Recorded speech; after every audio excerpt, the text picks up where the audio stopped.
In fact, it was so successful that it was adapted into a film in 1970. It satirises the madness of conflict and is set during the Second World War. The reader is Stuart Milligan.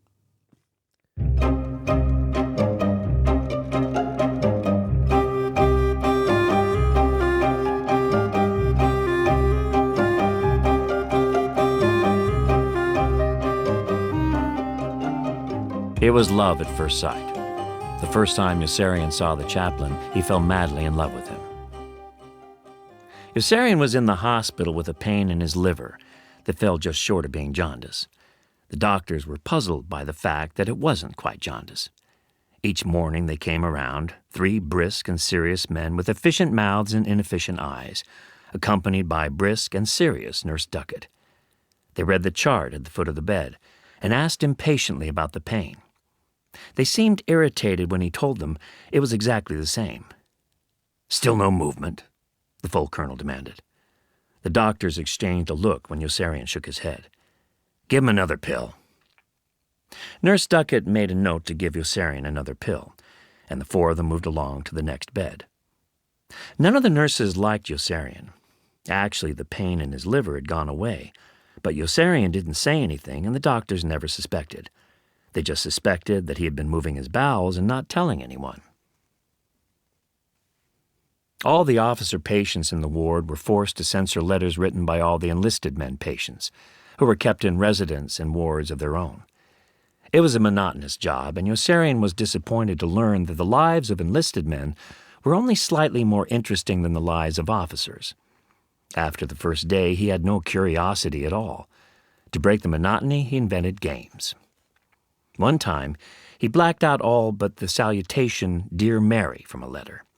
And at the bottom he wrote, "I yearn for you tragically, R.O. Shipman, Chaplain, U.S. Army." R.O. Shipman was the group chaplain's name. When he had exhausted all possibilities in the letters, he began attacking the names and addresses on the envelopes, obliterating whole homes and streets, annihilating entire metropolises with careless flicks of his wrist as though he were God. It was required that each censored letter bear the censoring officer's name. Most letters he didn't read at all. On those he didn't read at all, he wrote his own name.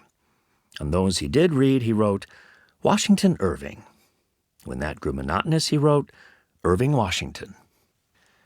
Yossarian was busy expurgating all but romance words from the letters when a chaplain sat down in a chair between the beds and asked him how he was feeling. "Lieutenant Nately sends his regards," said the chaplain. Yossarian was sorry to hear they had a mutual friend. "You know Lieutenant Nately?" he asked regretfully. "Yes, I know Lieutenant Nately quite well. He's a bit loony, isn't he?" The chaplain's smile was embarrassed. "I'm afraid I couldn't say. I don't think I know him that well." "You can take my word for it," Yossarian said. "He's as goofy as they come." Yossarian straightened sharply when he spied the tiny silver cross on the other side of the chaplain's collar. He was thoroughly astonished, for he had never really talked with a chaplain before. "You're a chaplain? I didn't know you were a chaplain. Can I do anything at all to help you?" the chaplain asked. Yossarian shook his head. "No, I'm sorry. I have everything I need, and I'm quite comfortable. In fact, I'm not even sick." "That's good." As soon as the chaplain said the words, he was sorry, and shoved his knuckles into his mouth with a giggle of alarm. But Yossarian remained silent and disappointed him. "There are other men in the group I must visit," he apologized finally. "I'll come and see you again, probably tomorrow." "Please do that," Yossarian said. "A chaplain," Dunbar said when the chaplain had visited him and gone. "Did you see that? A chaplain." "Wasn't he sweet?" said Yossarian. Yossarian was unspringing rhythms in the letters the day they brought the Texan in. The Texan turned out to be good-natured, generous, and likable. In 3 days, no one could stand him. In less than 10 days, the Texan cleared the ward. Dunbar and Yossarian bolted the same morning. Dunbar stopped having dizzy spells, and Yossarian told the doctors that the pain in his liver had gone away. It was as easy as that. The Texan wanted everybody in the ward to be happy. He was really very sick. But Yossarian couldn't be happy, even though the Texan didn't want him to be, because outside the hospital there was still nothing funny going on. The only thing going on was a war, and no one seemed to notice but Yossarian and Dunbar. And when Yossarian tried to remind people, they drew away from him and thought he was crazy. Even Clevenger, who should have known better but didn't, had told him he was crazy the last time they had seen each other, which was just before Yossarian had fled into the hospital. Clevenger had stared at him with apoplectic rage and indignation, and clawing the table with both hands had shouted, "You're crazy!"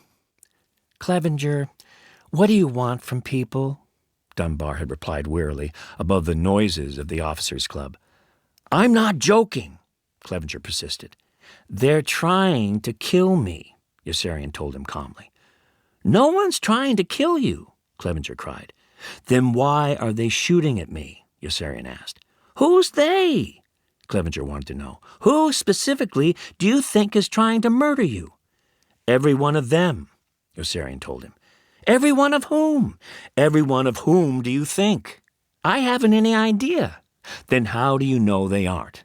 "Because—" Clevenger sputtered and turned speechless with frustration. Clevenger really thought he was right, but Yossarian had proof, because strangers he didn't know shot at him with cannons every time he flew up into the air to drop bombs on them, and it wasn't funny at all. And if that wasn't funny, there were lots of things that weren't even funnier. There was nothing funny about living like a bum in a tent in Pianosa, between fat mountains behind him and a placid blue sea in front that could gulp down a person with a cramp in the twinkling of an eye and ship him back to shore 3 days later, all charges paid, bloated, blue, and putrescent, water draining out through both cold nostrils. The tent he lived in stood right smack up against the wall of the shallow, dull-colored forest separating his own squadron from Dunbar's. Thanks to Orr, his roommate, it was the most luxurious tent in the squadron. Each time Yossarian returned from one of his holidays in the hospital or rest leaves in Rome, he was surprised by some new comfort Orr had installed in his absence. No one was around when Yossarian returned from the hospital but Orr. "What are you doing?" Yossarian asked guardedly when he entered the tent, although he saw at once. "There's a leak here," Orr said. "I'm trying to fix it." "Please stop it," said Yossarian. "You're making me nervous." "When I was a kid," Orr replied, "I used to walk around all day with crab apples in my cheeks, one in each cheek." Yossarian put aside the musette bag from which he had begun removing his toilet articles and braced himself suspiciously. A minute passed. "Why?" he found himself forced to ask finally. Orr tittered triumphantly. "Because they're better than horse chestnuts." Yossarian decided not to utter another word. It would be futile. He knew Orr, and he knew there was not a chance in hell of finding out from him then why he had wanted big cheeks. It would do no more good to ask than it had done to ask him why that whore had kept beating him over the head with her shoe that morning in Rome, in the cramped vestibule outside the open door of Nately's whore's kid sister's room. Whatever he had done or tried to do or failed to do behind the closed door of Nately's whore's kid sister's room was still a secret. The girl wouldn't tell Nately's whore, or any of the other whores, or Nately or Yossarian. Orr might tell, but Yossarian had decided not to utter another word. "Do you want to know why I wanted big cheeks?" Orr asked. Yossarian kept his mouth shut. Doc Danica was Yossarian's friend and would do just about nothing in his power to help him. Yossarian went to Doc Danica and pleaded again, without any real expectation of success, to be grounded. "You're wasting your time," Doc Danica was forced to tell him. "Can't you ground someone who's crazy?" "Oh, sure, I have to," answered Doc Danica. "There's a rule saying I have to ground anyone who's crazy." "Then why don't you ground me? I'm crazy. Ask any of the others. They'll tell you how crazy I am." "They're crazy." "Then why don't you ground them?" asked Yossarian. "Why don't they ask me to ground them?" Because they're crazy, that's why. Of course they're crazy, Dr. Nika replied. I just told you they're crazy, didn't I? And you can't let crazy people decide whether you're crazy or not, can you? Yossarian looked at him soberly and tried another approach. Is Orr crazy? He sure is, Dr. Nika said. Can you ground him? I sure can, answered Dr. Nika. But first he has to ask me to. That's part of the rule. Then why doesn't he ask you to? Because he's crazy, Dr. Nika said. He has to be crazy to keep flying combat missions after all the close calls he's had. Sure, I can ground Orr, but first he has to ask me to. And then you can ground him? Asked Yossarian. No, then I can't ground him. You mean there's a catch? Sure there's a catch, Dr. Nika replied. Catch 22. Anyone who wants to get out of combat duty isn't really crazy. There was only one catch, and that was catch 22, which specified that a concern for one's own safety in the face of dangers that were real and immediate was the process of a rational mind, or was crazy and could be grounded. All he had to do was ask, and as soon as he did, he would no longer be crazy and would have to fly more missions, or would be crazy to fly more missions and sane if he didn't. But if he was sane, he had to fly them. If he flew them, he was crazy and didn't have to. But if he didn't want to, he was sane and had to. Yossarian was moved very deeply by the absolute simplicity of this clause of Catch 22 and let out a respectful whistle. That's some catch, that Catch 22, he observed. Dr. Nika agreed. It's the best there is. There was no established procedure for evasive action. All you needed was fear, and Yossarian had plenty of that. He bolted for his life wildly on each mission the instant his bombs were away, hollering, "Hard, hard, hard, hard, you bastard, hard," at McWatt, and hating McWatt viciously all the time, as though McWatt were to blame for their being up there at all to be rubbed out by strangers. And everybody else in the plane kept off the intercom, except for the pitiful time of the mess on the mission to Avignon, when Dobbs went crazy in midair and began weeping pathetically for help. "Help him! Help him!" Dobbs sobbed. "Help him! Help him!" "Help who? Help who?" called back Yossarian, once he had plugged his headset back into the intercom system, after it had been jerked out when Dobbs wrested the controls away from Hoople and hurled them all down suddenly into the deafening, paralyzing, horrifying dive which had plastered Yossarian helplessly to the ceiling of the plane by the top of his head, and from which Hoople had rescued them just in time, seizing the controls back from Dobbs and leveling the ship out, almost as suddenly right back in the middle of the buffeting layer of cacophonous flak from which they had escaped successfully only a moment before. "Oh, God! Oh, God! Oh, God!" Yossarian had been pleading wordlessly, as he dangled from the ceiling of the nose of the ship by the top of his head, unable to move. "The bombardier! The bombardier!" Dobbs answered in a cry when Yossarian spoke. "He doesn't answer! He doesn't answer! Help the bombardier! Help the bombardier!" "I'm the bombardier," Yossarian cried back at him. "I'm the bombardier. I'm all right." "Then help him! Help him!" Dobbs begged. "Help him! Help him!" And Snowden lay dying in back.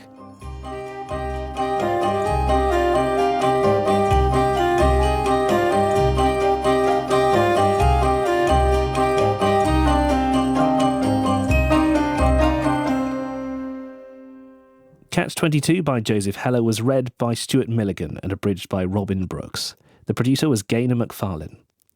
And tomorrow, Yossarian vows never to fly again, but comes up against the terrifying logic of Catch 22. This is BBC Radio 4 Extra. Next on Radio 4 Extra, frazzled mum Ellen is determined that this is the year she'll attain the perfect work-life balance. This is Why Mummy... Extra. Now, part 2 of Joseph Heller's iconoclastic 1961 novel satirising the insanity of war. Yossarian is determined not to fly any more missions, but keeps coming up against the unassailable logic of Catch 22. The reader is Stuart Milligan.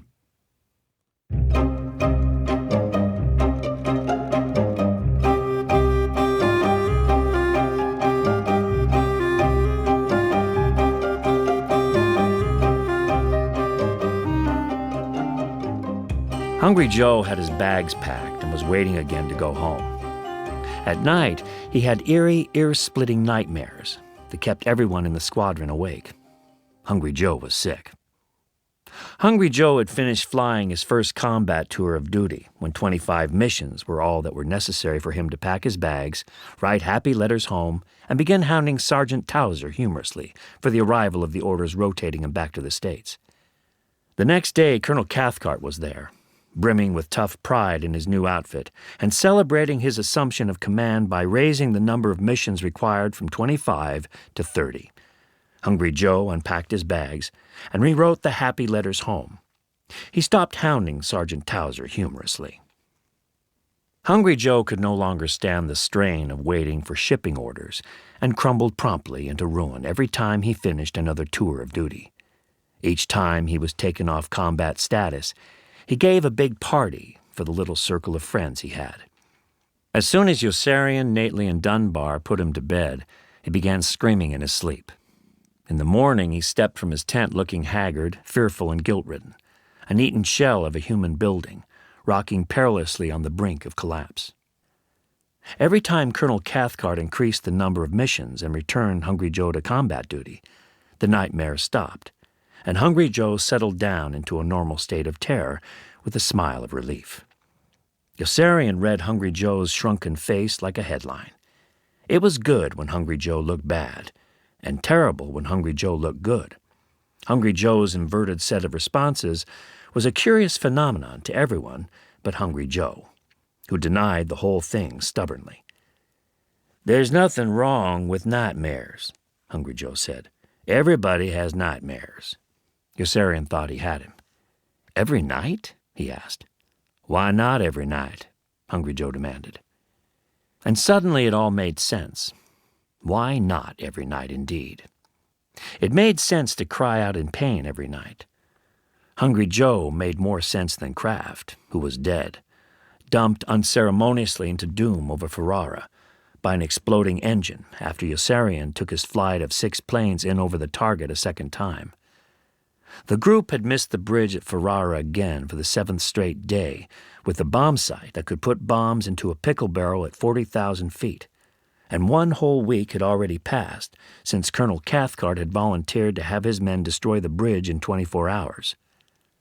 Kraft was a skinny, harmless kid from Pennsylvania who wanted only to be liked. Instead of being liked, he was dead, a bleeding cinder on the barbarous pile whom no one had heard in those last precious moments while the plane with 1 wing plummeted. He had lived innocuously for a little while, and then had gone down in flame over Ferrara on the 7th day, while God was resting, when McWatt turned and Yossarian took his flight of 6 planes in over the target on a second bomb run, because Arfie was confused, and Yossarian had been unable to drop his bombs the first time. "I guess we do have to go back again, don't we?" McWatt had said somberly over the intercom. "I guess we do," said Yossarian. "Do we?" said McWatt. "Yeah." "Oh well," said McWatt. "What the hell?" "I still don't get it," Yossarian protested to ex-PFC Wintergreen. "Is Doc Danica right or isn't he?" "How many did he say?" 40. "Danica was telling the truth," ex-PFC Wintergreen admitted. 40 missions is all you have to fly as far as 27th Air Force Headquarters is concerned. Yossarian was jubilant. "Then I can go home, right? I got 48. "No, you can't go home," ex-PFC Wintergreen corrected him. "Are you crazy or something?" "Why not?" "Catch-22. "Catch-22?" Yossarian was stunned. "What the hell has Catch-22 got to do with it?" When Yossarian got back to Pianosa, Doc Danica explained patiently, "Catch-22 says you've always got to do what your commanding officer tells you to." "But 27th Air Force says I can go home with 40 missions." "But they don't say you have to go home. And regulations do say you have to obey every order. That's the catch. Even if the colonel were disobeying a 27th Air Force order by making you fly more missions, you'd still have to fly them, or you'd be guilty of disobeying an order of his. And then 27th Air Force Headquarters would really jump on you." Yossarian slumped with disappointment. "Then I really have to fly the 50 missions," he grieved. "The 55, Dr. Nika corrected him. "What 55? "The 55 missions the Colonel now wants all of you to fly." Hungry Joe heaved a huge sigh of relief when he heard and broke into a grin. Milo Minderbinder had a long, thin nose with sniffling, damp nostrils, heading sharply off to the right, always pointing away from where the rest of him was looking. It was the face of a man of hardened integrity, who could no more consciously violate the moral principles on which his virtue rested than he could transform himself into a despicable toad. One of these moral principles was that it was never a sin to charge as much as the traffic would bear. He was capable of mighty paroxysms of righteous indignation, and he was indignant as he could be when he learned that a CID man was in the area looking for him. "He's not looking for you," Yossarian said, trying to placate him. "He's looking for someone up in the hospital who's been signing Washington Irving's name to the letters he's been censoring." "I never signed Washington Irving's name to any letters," Milo declared. "Of course not. But that's just a trick to get me to confess I've been making money in the black market.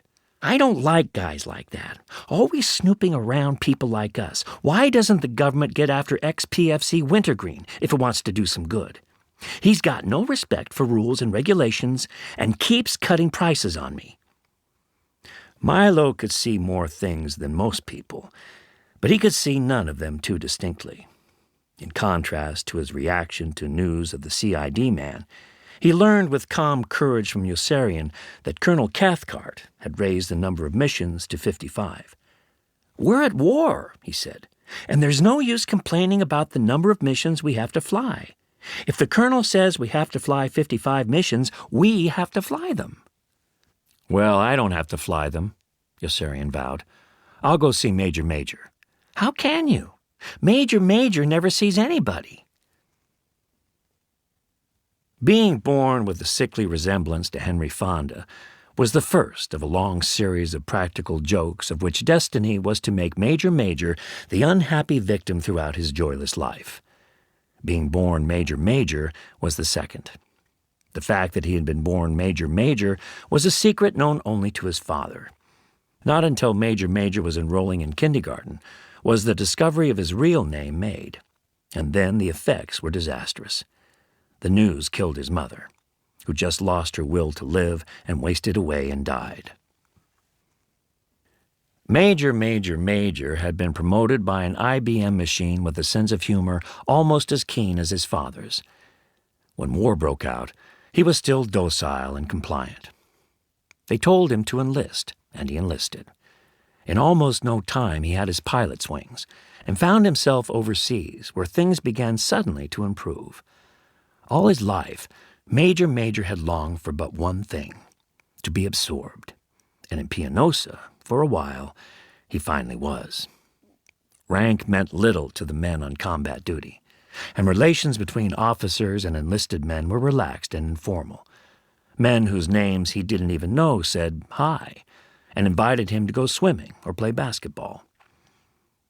Major found true happiness there on the lopsided basketball court with the officers and enlisted men who were almost his friends.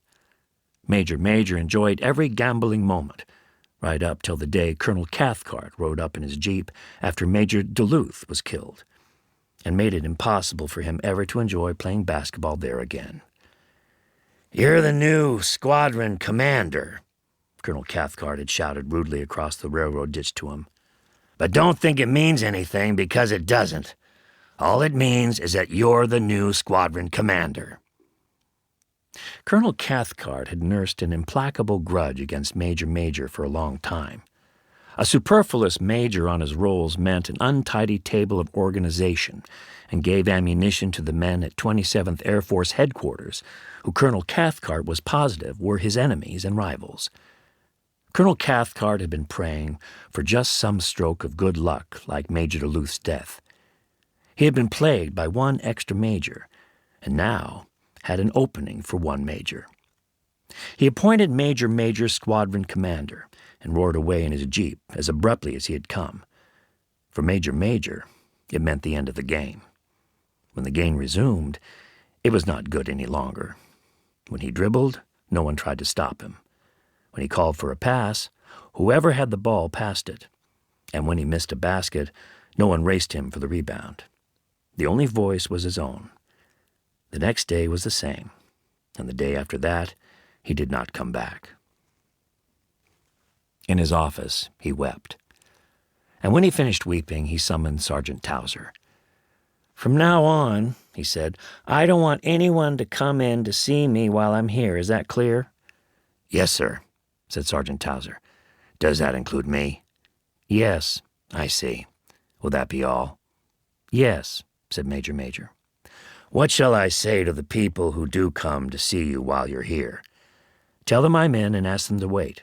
"Yes, sir." "For how long?" asked Sergeant Towser. "Until I've left." "And then what shall I do with them?" "I don't care," said Major. "May I send them in to see you after you've left?" "Yes." "But you won't be here then, will you?" "No."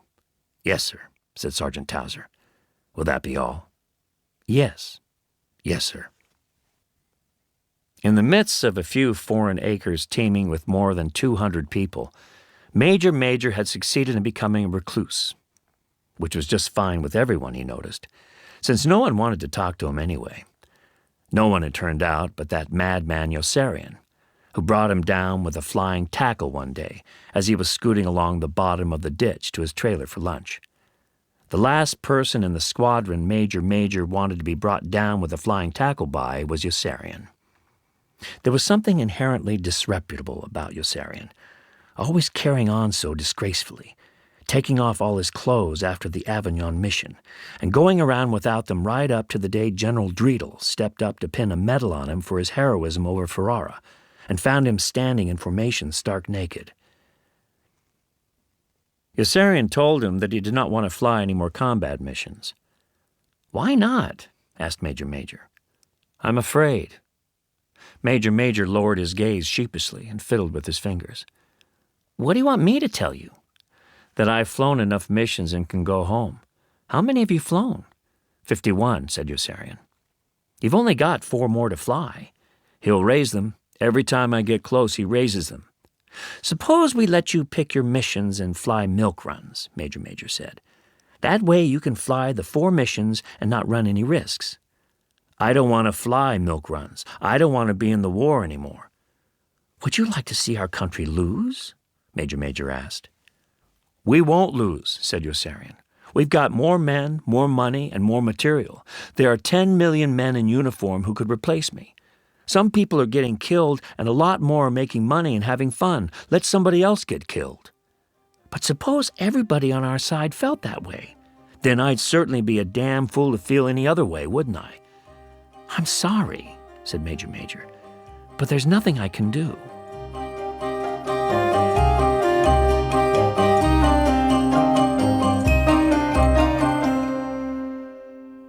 And tomorrow, Stuart Milligan reads Part 3 of Catch-22 by Joseph Heller. It was abridged by Robin Brooks and produced by Gaynor McFarlane.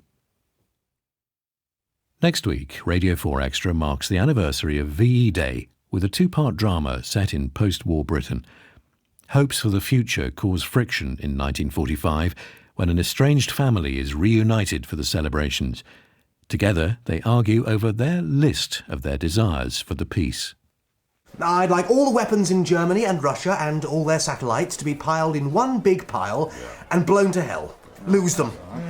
And I'd like to marry your daughter, Mrs. Makin. Oh. Why lose only the weapons in Germany and Russia? That's where the old and new threats lie. Why should we have weapons? The List by Nick Stafford with Nathaniel Parker and Colin McFarlane on BBC Radio 4 Extra and BBC Sounds next Monday and Tuesday at 10 in the morning and 3 in the afternoon. This is BBC Radio 4 Extra. Now, part 2 of our adaptation of Why Mummy Drinks, a funny, frank and feisty tale about a white wine-loving, stressed-out working mum stuck in the gulf between her idea of the perfect life and her reality of ever-increasing chaos. Today, Ellen spends time with the hot new dad at the school gates. Yeah. So, quick catch-up. Bad news. Just found out my best friend Hannah, who was lovely and interesting and funny and cool, has been dumped by her uncool and very boring toad-faced husband. This is actually an up for me personally, because I'll see more of her and we can both be horrible about him over fine wines. But I have to concede that to the objective eye, and currently to Hannah's own eye, it's a down. Good news, I have finished upcycling Simon's old sideboard and I'm about to perform the unveiling of said item in this very room. Cue trumpets, confetti, general fanfare. Here he comes. Ta-da! Jesus Christ. What do you think? What have you done? I've upcycled your old sideboard. My grandmother's sideboard. It's almost unrecognisable, isn't it? Yes. It's going to look even better when the paint's completely dry. You painted the whole thing with... It's called mouse breath. I wanted to keep it quite subtle to sort of pay homage to the age and shape of it. It's an antique. It was an antique. Oh, well, it was certainly old. What's my mother going to say? Oh, God. We'll have to burn it. Set the house on fire or something. We could stage a robbery. Pretend it's been stolen. Oh, come on. She'll be... Livid. She'll be livid. I'm livid. How could you do something so heart-stoppingly awful? Just something that isn't even yours. Why didn't you ask me first? You were busy in your shed all weekend, as usual, so I thought it would be a nice surprise for when you finally emerged and remembered you had a family. Chocolate biscuits are a nice surprise. Or crazy golf. This is an awful surprise. Like a drive-by shooting. It's just a sideboard. It's just a lump of wood. It's not the end of the world. It isn't even worth anything. It has immense sentimental value, Ellen. And you've ruined it without even consulting me. I think I'm entitled to be a little upset, don't you, darling? Oh, perhaps, darling, if you didn't spend all weekend avoiding any interaction because you have such... Now on 4 Extra, Stuart Milligan continues his reading of Catch-22, Joseph Heller's iconoclastic 1961 novel which satirises the insanity of war. Today, faced with a bombing raid to Bologna, Yossarian decides to take direct action.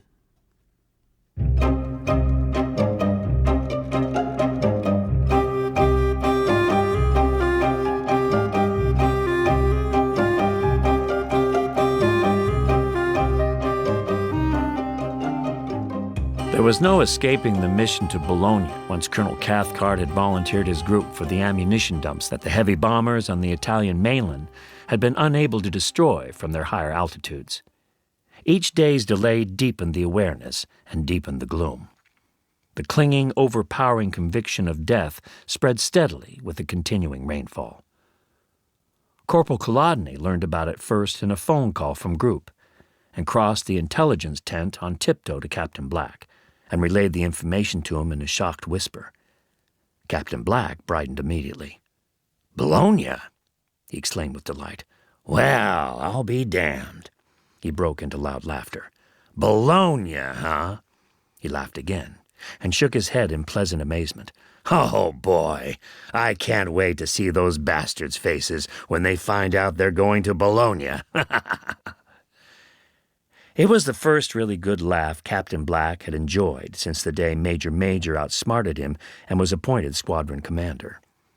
"That's right, you bastards, Bologna," he kept repeating to all the bombardiers. "Ha ha ha, eat your livers, you bastards. This time you're really in for it."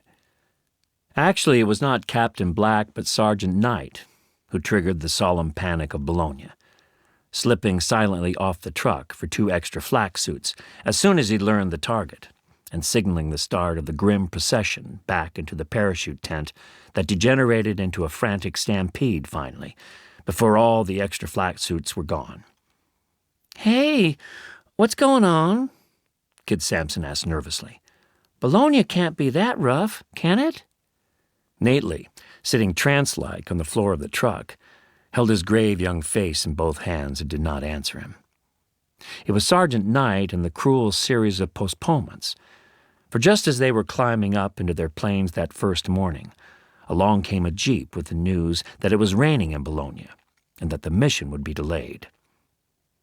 It was raining in Pianosa, too, by the time they returned to the squadron, and they had the rest of that day to stare woodenly at the bomb line on the map under the awning of the intelligence tent and ruminate hypnotically on the fact that there was no escape. The evidence was there vividly in the narrow red ribbon tacked across the mainland. The ground forces in Italy were pinned down 42 insurmountable miles south of the target and could not possibly capture the city in time. Nothing could save the men in Pianosa from the mission to Bologna. They were trapped. Their only hope was that it would never stop raining, and they had no hope because they all knew it would. When it did stop raining in Pianosa, it rained in Bologna. When it stopped raining in Bologna, it began again in Pianosa. If there was no rain at all, there were freakish, inexplicable phenomena, like the epidemic of diarrhea or the bomb line that moved. 4 times during the first 6 days, they were assembled and briefed and then sent back. Once, they took off and were flying in formation when the control tower summoned them down. The more it rained, the worse they suffered. The worse they suffered, the more they prayed that it would continue raining. All through the night, men looked at the sky and were saddened by the stars. All through the day, they looked at the bomb line on the big wobbling easel map of Italy. The bomb line was a scarlet band of narrow satin ribbon that delineated the forwardmost position of the Allied ground forces in every sector of the Italian mainland. The rain stopped falling in both places. The landing strip began to dry. The resentments incubating in each man hatched into hatred. First, they hated the infantrymen on the mainland because they had failed to capture Bologna. Then they began to hate the bomb line itself. For hours, they stared relentlessly at the scarlet ribbon on the map and hated it because it would not move up high enough to encompass the city. "I really can't believe it," Clevenger exclaimed to Yossarian. "It's a complete reversion to primitive superstition. They're confusing cause and effect. It makes as much sense as knocking on wood or crossing your fingers. They really believe that we wouldn't have to fly that mission tomorrow if someone would only tiptoe up to the map in the middle of the night and move the bomb line over Bologna. Can you imagine? You and I must be the only rational ones left." In the middle of the night, Yossarian knocked on wood, crossed his fingers, and tiptoed out of his tent to move the bomb line up over Bologna. Corporal Kolodny tiptoed stealthily into Captain Black's tent early the next morning. "What are you waking me up for?" whimpered Captain Black. "They've captured Bologna, sir," said Corporal Kolodny. "I thought you'd want to know. Is the mission cancelled?" Captain Black emerged from his tent, squinting, cross, and unshaven. He peered without emotion at the map. Sure enough, they had captured Bologna. Captain Black phoned Colonel Corn. "What are you waking me up for?" whimpered Colonel Corn. "They've captured Bologna during the night, sir. Is the mission cancelled?" "Of course the mission is cancelled. Do you think we're bombing our own troops now?" Moving the bomb line did not fool the Germans, but it did fool Major de Coverley, who commandeered an airplane and, under the impression that Florence too had been captured by the Allies, had himself flown to that city to rent 2 apartments for the officers and the enlisted men in the squadron to use on rest leaves. Major de Coverley was a splendid, awe-inspiring old man with a massive, leonine head and an angry shock of wild white hair that raged like a blizzard around his stern, patriarchal face. Each time the fall of a city like Naples, Rome, or Florence seemed imminent, Major de Coverley would pack his musette bag, commandeer an airplane and a pilot, and have himself flown away. A day or 2 after the city fell, he would be back with leases on 2 large and luxurious apartments there, one for the officers and one for the enlisted men, both already staffed with competent, jolly cooks and maids. In Rome, Major de Coverley had outdone himself with the apartments. There was always more activity at the enlisted men's place. There were always more enlisted men to begin with, and more women to cook and serve and sweep and scrub. And then there were always the gay and silly sensual young girls that Yossarian had found and brought there, and those ones that the sleepy enlisted men returning to Pianosa after their exhausting 7-day debauch had brought there on their own, and were leaving behind for whoever wanted them next. To the men in the squadron, Major de Coverley was a colossus, although they never dared tell him so. Colonel Cathcart felt hemmed in on every side. He had been so successful in obtaining a medal for Yossarian after the debacle of Ferrara, when the bridge spanning the Po was still standing undamaged 7 days after Colonel Cathcart had volunteered to destroy it. 9 missions his men had flown there in 6 days, and the bridge was not demolished until the 10th mission on the 7th day, when Yossarian killed Kraft and his crew by taking his flight of 6 planes in over the target a second time. Yossarian came in carefully on his second bomb run because he was brave then. He buried his head in his bomb sight until his bombs were away. When he looked up, everything inside the ship was suffused in a weird orange glow. At first he thought that his own plane was on fire. Then he spied the plane with the burning engine directly above him and screamed to McWatt through the intercom to turn left hard. A second later, the wing of Kraft's plane blew off. The flaming wreck dropped, first the fuselage, then the spinning wing, while a shower of tiny metal fragments began tap-dancing on the roof of Yossarian's own plane, and the incessant ka-chung, ka-chung, ka-chung of the flak was still thumping all around him. Back on the ground, he walked in dull dejection to make his intelligence report and learned that Colonel Cathcart and Colonel Corn were waiting to speak to him. Major Danby stood barring the door, waving everyone else away. Yossarian stepped into the briefing room, uncertain how he was supposed to feel about Kraft and the others, for they had all died in the distance of a mute and secluded agony at a moment when he was up to his own ass in the same vile, excruciating dilemma of duty and damnation. Colonel Cathcart, on the other hand, was all broken up by the event. "Twice?" he asked. "I would have missed it the first time," Yossarian replied softly, his face lowered. "But Kraft would be alive, and the bridge would still be up." "A trained bombardier is supposed to drop his bombs the first time," Colonel Cathcart reminded him. "The other 5 bombardiers dropped their bombs the first time." "And missed the target," Yossarian said. "We'd have had to go back there again." "And maybe you would have gotten it the first time then." "And maybe I wouldn't have gotten it at all." "And maybe there wouldn't have been any losses." "And maybe there would have been more losses," said Yossarian, "with the bridge still left standing.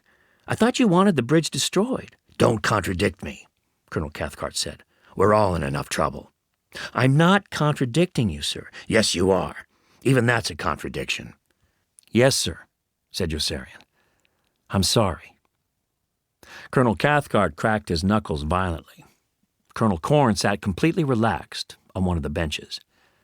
"We're trying to be perfectly objective about this." "We're trying to be perfectly objective about this," Colonel Cathcart said to Yossarian, with the zeal of sudden inspiration. "It's not that I'm being sentimental or anything. I don't give a damn about the men or the airplane. It's just that it looks so lousy on the report." "Why don't you give me a medal?" Yossarian suggested timidly. "For going around twice?" "You gave one to Hungry Joe when he cracked up that airplane by mistake." Colonel Cathcart snickered ruefully. "You'll be lucky if we don't give you a court-martial." "But I got the bridge the second time around," Yossarian protested. "I thought you wanted the bridge destroyed." "Oh, I don't know what I wanted," Colonel Cathcart cried out in exasperation. "Look, of course I wanted the bridge destroyed. That bridge has been a source of trouble to me ever since I decided to send you men out to get it. But why couldn't you do it the first time?" "I didn't have enough time. My navigator wasn't sure we had the right city." "The right city?" Colonel Cathcart was baffled. "Are you trying to blame it all on Arfie now?" "No, sir. It was my mistake for letting him distract me. All I'm trying to say is that I'm not infallible." Colonel Corn stretched sluggishly. "We've got to reach a decision." "We've got to reach a decision," Colonel Cathcart said to Yossarian. "And it's all your fault. Why did you have to go around twice? Why couldn't you drop your bombs the first time like all the others?" "I would have missed the first time." "Why don't we give him a medal?" Colonel Corn proposed. "For going around twice. What can we give him a medal for?" "For going around twice," Colonel Corn answered with a reflective, self-satisfied smile. "After all, I suppose it did take a lot of courage to go over that target a second time with no other planes around to divert the anti-aircraft fire. And he did hit the bridge. You know, that might be the answer." "Do you think it will work?" "Let's promote him to captain, too, just to make certain." "All right," Colonel Cathcart decided. "We'll give him a medal for being brave enough to go around over the target twice, and we'll make him a captain, too." Colonel Corn reached for his hat. "Exit smiling," he joked, and put his arm around Yossarian's shoulders as they stepped outside the door.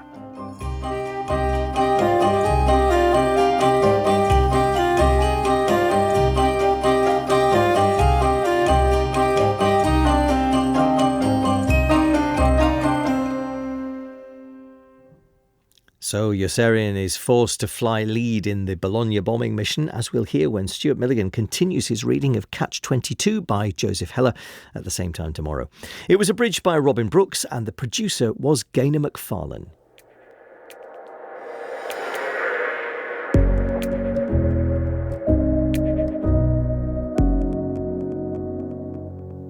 Now on 4 Extra, it's time for the next part of When Mummy Drinks, an adaptation of Jill Sims' funny, frank and feisty best-selling novel about Ellen, a stressed-out working mum who has high hopes of a perfect life. But the gulf between her aspiration and her reality... This is BBC Radio 4 Extra. Now on Radio 4 Extra, we continue Catch-22 by Joseph Heller, who was born 100 years ago on the 1st of May. Now, this is a story set in the Second World War, satirising the madness of conflict, but of course we all use the phrase Catch-22 to this very day. Captain John Yossarian is being forced to lead a bombing mission in today's edition, but is very reluctant to go. The reader is Stuart Milligan.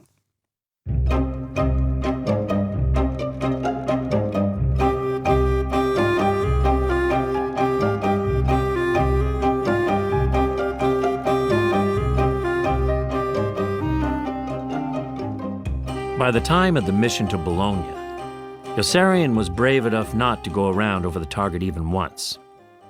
And when he found himself aloft finally in the nose of Kid Sampson's plane, he pressed in the button of his throat mic and asked, "Well, what's wrong with the plane?"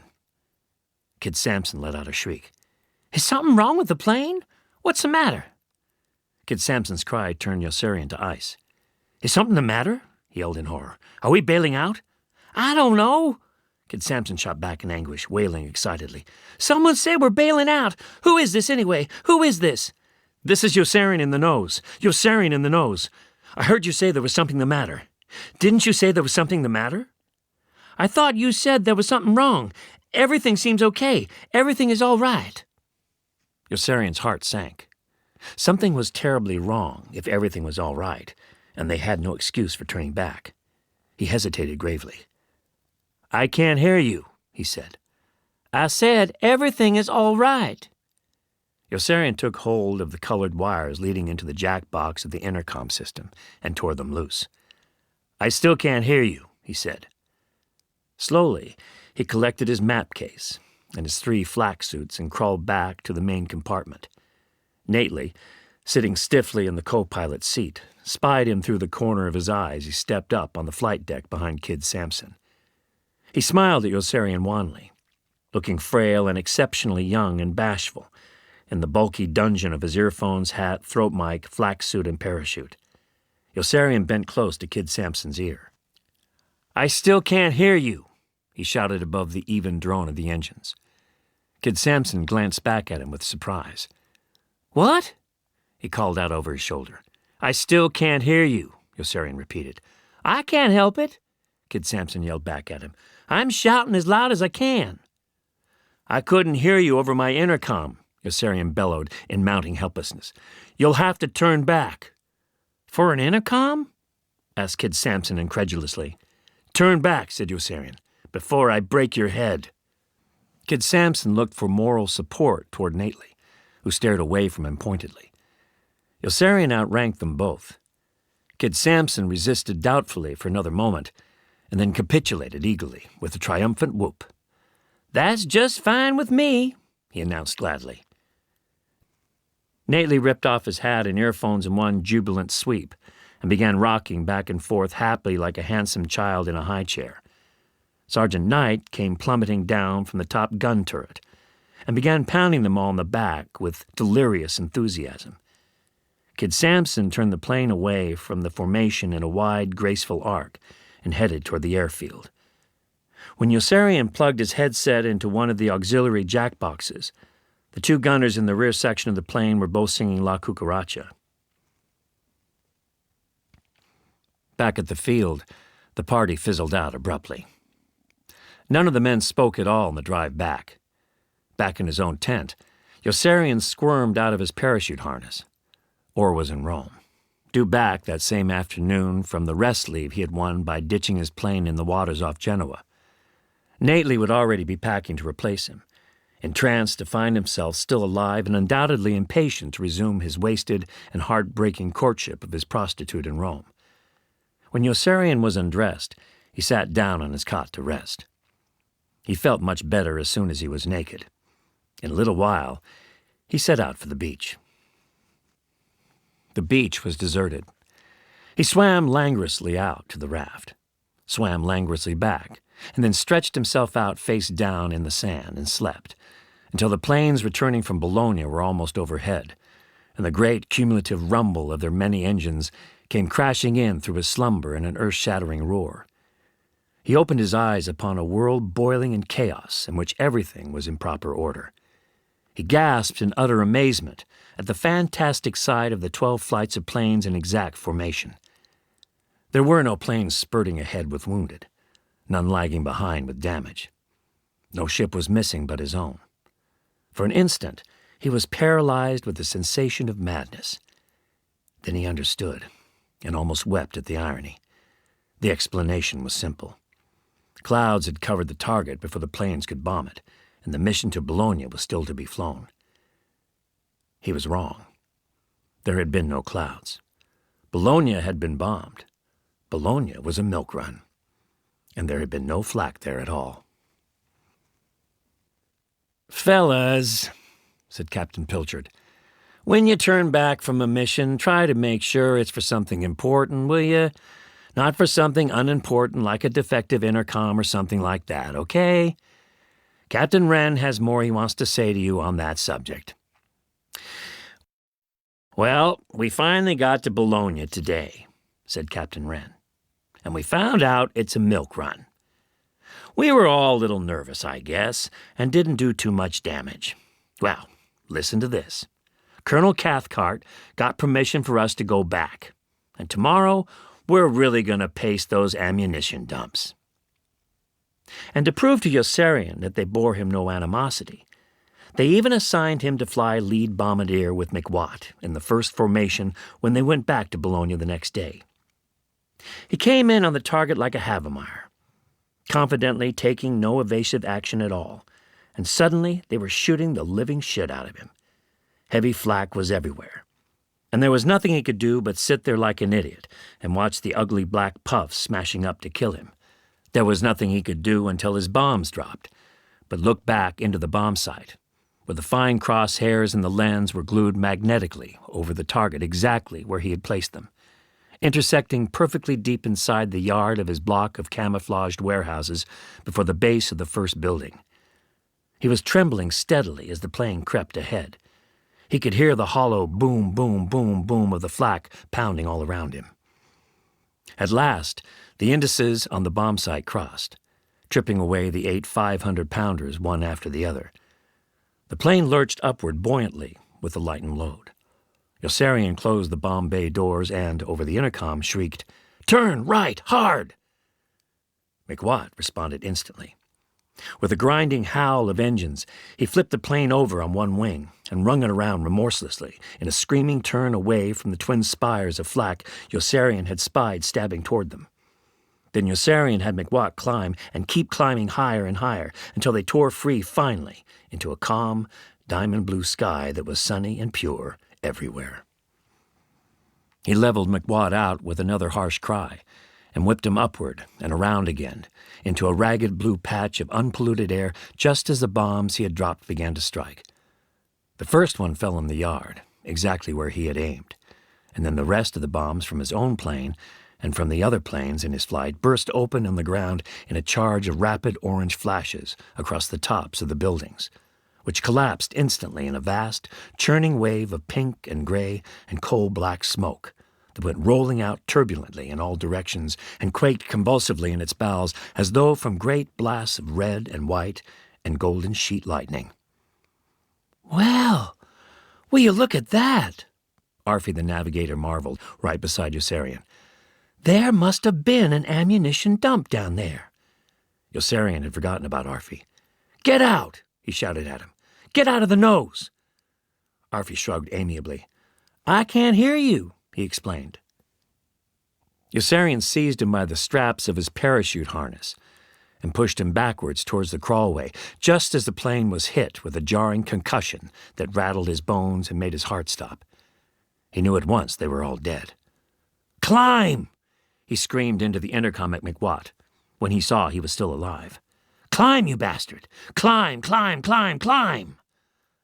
The plane zoomed upward again in a climb that was swift and straining, until he leveled it out with another harsh shout at McWatt and wrenched it around once more in a roaring, merciless 45-degree turn that sucked his insides out in one enervating sniff and left him floating fleshless in midair until he leveled McWatt out again just long enough to hurl him back around toward the right and then down into a screeching dive.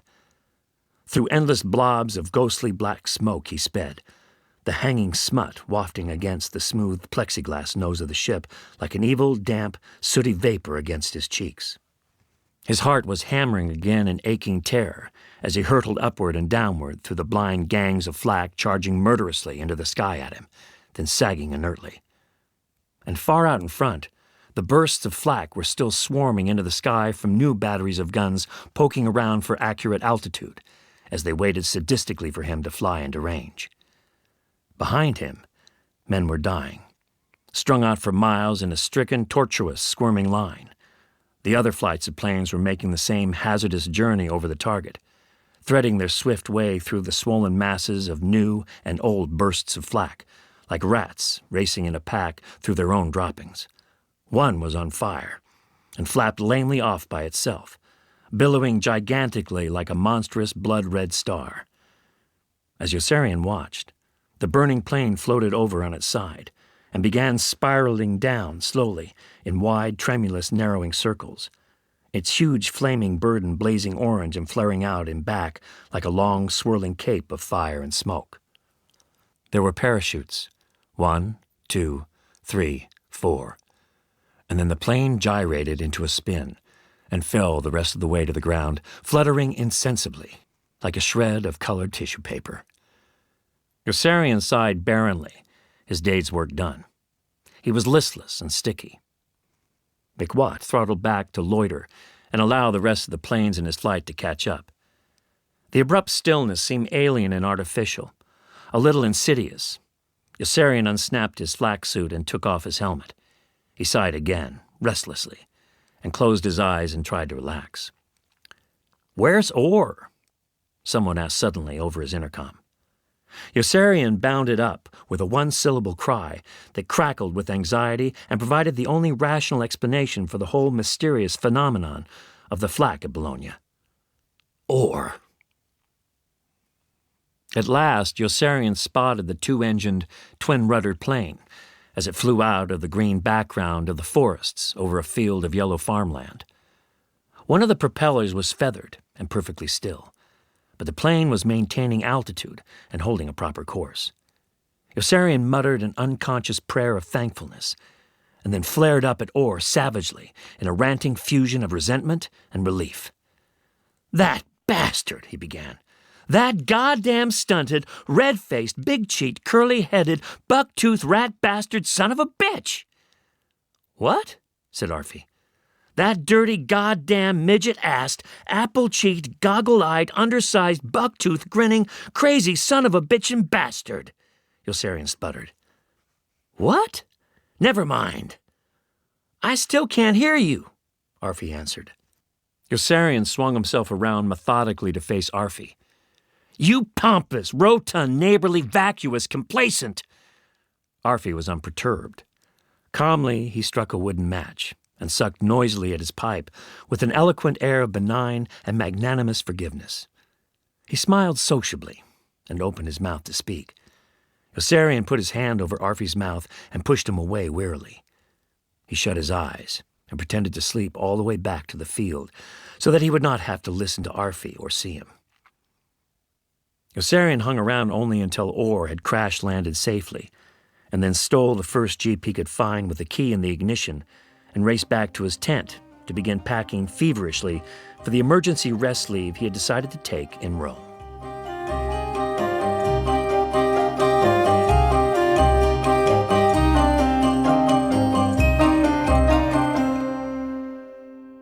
Catch-22 by Joseph Heller was read by Stuart Milligan, the abridger was Robin Brooks, and the producer was Gaynor McFarlane. Tomorrow, the Colonel has to deal with, well, quite a lot of grumbling during one of his briefings. That's at the same time. The future, according to Douglas Adams, comes under the spotlight as we revisit some predictions that he made in the year 2000. The celebrated author looked at the effect that new technology would have on music, publishing, and broadcasting. But did he get it right? I think that interactive storytelling in which the audience decides what happens in the story is daft. Hollywood would love it, of course, and regularly bring in focus groups to ruin films for them in just that way.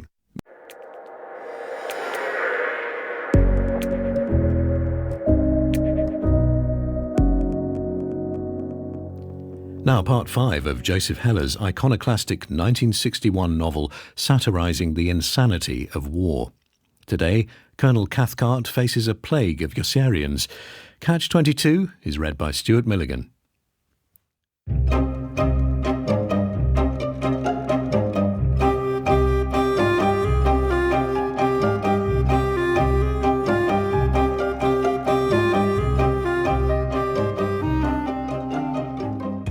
Colonel Cathcart was tangled up in a brand new menacing problem of his own. Yossarian. The mere sound of that execrable, ugly name made his blood run cold. The whole humiliating recollection of the naked man in formation came cascading down upon him in a mortifying, choking flood of stinging details. The name of the man who had stood naked in ranks that day to receive his Distinguished Flying Cross from General Dreedel had also been Yossarian. And now, it was a man named Yossarian who was threatening to make trouble over the 60 missions he had just ordered the men in his group to fly. Colonel Cathcart wondered gloomily if it was the same Yossarian. He felt himself in the presence of the mysterious. The naked man in formation had been a real black eye for him. So had the tampering with the bomb line before the mission to Bologna, and the 7-day delay in destroying the bridge at Ferrara. Even though destroying the bridge at Ferrara finally, he remembered with glee, had been a real feather in his cap. Although losing a plane there the second time around, he recalled in dejection, had been another black eye. Even though he had won another real feather in his cap by getting a medal approved for the bombardier, who had gotten him the real black eye in the first place by going around over the target twice. That bombardier's name, he remembered suddenly with another stupefying shock, had also been Yossarian. Now there were 3. A moment ago there had been no Yossarians in his life. Now they were multiplying like hobgoblins. Colonel Cathcart made a cryptic notation on his memorandum pad to look into the whole suspicious business of the Yossarians right away. He found a large white pad, drew a straight line down the middle, dividing the page into 2 blank columns of equal width. Then at the head of the left column he wrote, "Black eyes." At the top of the right column he wrote, "Feathers in my cap." His arm began to shake. and he was unable to write any more. Nobody loved him. General Dreedel hated him. Suddenly, Colonel Cathcart had absolutely no conception of how strongly he stood with anyone, and began banging on his buzzer with his fist for Colonel Corn to come running into his office and assure him that everybody loved him, that Yossarian was a figment of his imagination, and that he was making wonderful progress in the splendid and valiant campaign he was waging to become a general. Actually, Colonel Cathcart did not have a chance in hell of becoming a general. For one thing, there already was a general, General Dreedel. General Dreedel, the wing commander, was a blunt, chunky, barrel-chested man in his early 50s. He had a nurse and a son-in-law, Colonel Mudis, and he was prone to long, ponderous silences when he had not been drinking too much. The officers and enlisted men in his command had identity for him only as military quantities. All he asked was that they do their work. Beyond that, they were free to do whatever they pleased. They were free, as Colonel Cathcart was free, to force their men to fly 60 missions if they chose. And they were free, as Yossarian had been free, to stand in formation naked if they wanted to, although General Dreedel's granite jaw swung open at the sight, and he went striding dictatorially right down the line to make certain that there was really a man wearing nothing but moccasins waiting at attention in ranks to receive a medal from him. At last, General Dreedel spoke. "Get back in the car," he snapped over his shoulder to his nurse. General Dreedel waited in austere silence until the car door slammed, and then demanded, "Which one is this?" Colonel Mudis checked his roster. "This one is Yossarian, Dad. He gets a Distinguished Flying Cross." "Well, I'll be damned," mumbled General Dreedel, and his ruddy monolithic face softened with amusement. "Why aren't you wearing clothes, Yossarian?" "I don't want to." "What do you mean you don't want to? Why the hell don't you want to?" "I just don't want to, sir.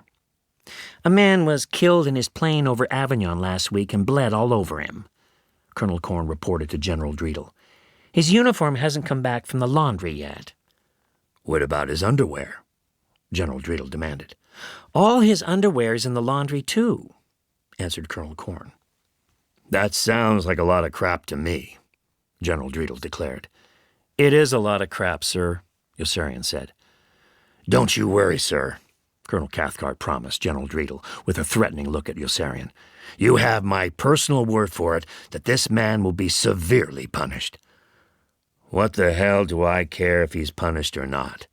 General Dreedel replied with surprise and irritation. "He's just won a medal. If he wants to receive it without any clothes on, what the hell business is it of yours?" General Dreedel's nurse always followed General Dreedel everywhere he went, even into the briefing room just before the mission to Avignon. Yossarian looked at her and fell in love, desperately. He sat gazing at her full red lips as he listened to Major Danby describe the heavy concentrations of flak awaiting them at Avignon, and he moaned in deep despair suddenly at the thought that he might never see again this lovely woman. Nately turned to him quickly with alarm. "What is it?" he whispered. "What's the matter?" Yossarian did not hear him. He was sick with lust and mesmerized with regret. He drank her in insatiably. He never wanted to lose her. "Oh," he moaned again, and this time the whole room rippled at his quavering, drawn-out cry. A wave of startled uneasiness broke over the officers on the dais, and even Major Danby, who had begun synchronizing the watches, was distracted. "Cut it out, will you?" Nately warned in a fierce whisper. "Oh," Yossarian moaned, this time loudly enough for everyone to hear him distinctly. "Are you crazy?" Nately hissed. "You'll get into trouble." "Oh," Dunbar answered Yossarian from the opposite end of the room. Nately recognized Dunbar's voice.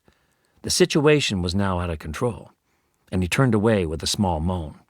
"Oh, oh," Dunbar moaned back at him. "Oh," Nately moaned out loud in exasperation when he realized that he had just moaned. "Oh." Dunbar moaned back at him again. "Oh." Someone entirely new chimed in from another section of the room, and Nately's hair stood on end. A sprinkling of people were smothering laughter. An elfin impulse possessed Nately, and he moaned intentionally the next time there was a lull. Another new voice answered. The room was boiling irrepressibly into bedlam. An eerie hubbub of voices was rising. A number of men who were not moaning were now giggling openly, and there was no telling how far the unorganized insurrection of moaning might have gone on if General Dreedle himself hadn't come forward to quell it, stepping out directly in front of Major Danby, who, with his earnest, persevering head down, was still concentrating on his wristwatch and saying, 25 seconds, 20, 15. General Dreedle's face was gnarled with perplexity and oaken with awesome resolution. "That'll be all, men," he ordered tersely. And that's all there was. "I run a fighting outfit," he told them sternly, "and there'll be no more moaning in this group as long as I'm in command. Is that clear?" It was clear to everybody but Major Danby, who was still concentrating on his wristwatch and counting down the seconds aloud. 4, 3, 2, 1, time, called out Major Danby. And he raised his eyes triumphantly to discover that no one had been listening to him, and that he would have to begin all over again. "Oh," he moaned in frustration. "What was that?" roared General Dreedle incredulously, and whirled around in a murderous rage upon Major Danby, who staggered back in terrified confusion. "Who is this man?" "Major Danby, sir," Colonel Cathcart stammered. "Take him out and shoot him," ordered General Dreedle. "Sir?" "I said, take him out and shoot him. Can't you hear?" "Yes, sir," Colonel Cathcart responded smartly, swallowing hard. "Take Major Danby out and shoot him." The two young lieutenants gaped at each other in stunned reluctance. They inched their way dubiously toward Major Danby from opposite sides. Major Danby was white with fear. His legs collapsed suddenly, and he began to fall. And the two young lieutenants sprang forward and seized him under both arms to save him from slumping to the floor. Now that they had Major Danby, the rest seemed easy. But there were no guns. Major Danby began to cry. Colonel Mudis could restrain himself no longer. "I think you better wait a minute, Dad. I don't think you can shoot him." General Dreedle was infuriated by his intervention. "Who the hell says I can't?" Colonel Mudis whispered in his ear. "You mean I can't shoot anyone I want to?" General Dreedle pricked up his ears with interest as Colonel Mudis continued whispering. "Is that a fact?" he inquired, his rage tamed by curiosity. "Yes, Dad. I'm afraid it is." "All right," General Dreedle snarled. "But get him out of this building and keep him out. And let's continue this goddamn briefing before the war ends. I've never seen so much incompetence." As soon as Major Danby had been pushed outside, though, there was no one to continue the briefing. Everyone gawked at everyone else in oafish surprise. General Dreedle turned purple with rage as nothing happened. Colonel Cathcart had no idea what to do. He was about to begin moaning aloud when Colonel Corn came to the rescue by stepping forward and taking control, rolling his eyes flirtatiously in General Dreedle's direction. Colonel Corn felt himself at the full height of his powers. He belonged in the spotlight. Comprehension dawned slowly on Colonel Cathcart as he enviously watched Colonel Corn's treachery, and he was almost afraid to listen when General Dreedle moved up beside him and demanded, "Who is that man?" Colonel Cathcart answered with wan foreboding, and General Dreedle then cupped his hand over his mouth and whispered something. "What did he say about me?" demanded Colonel Corn excitedly, in a fervor of proud and blissful anticipation. "What did General Dreedle say? What did he say?" "You make him sick." Yossarian lost his nerve. Yossarian lost his nerve on the mission to Avignon because Snowden lost his guts. Co-pilot Dobbs had wrested the controls away without warning after they had dropped their bombs, going berserk in midair and tipping the plane over into that heart-stopping, ear-splitting, indescribably petrifying fatal dive that tore Yossarian's earphones free from their connection and hung him helplessly to the roof of the nose. Hoople managed to seize the controls back and level the plane out, down inside the crazy, craggy, patchwork canyon of crashing anti-aircraft fire. "What happened? What happened?" Yossarian cried, and trembled violently when he could not hear his own voice in his ears. "Oh, God!" he kept shrieking, with no abatement of terror, as the flak thumped and mushroomed all about him. Dobbs was weeping when Yossarian jammed his jack plug back into the intercom system and was able to hear again. "Help him! Help him!" "Help who? Help who?"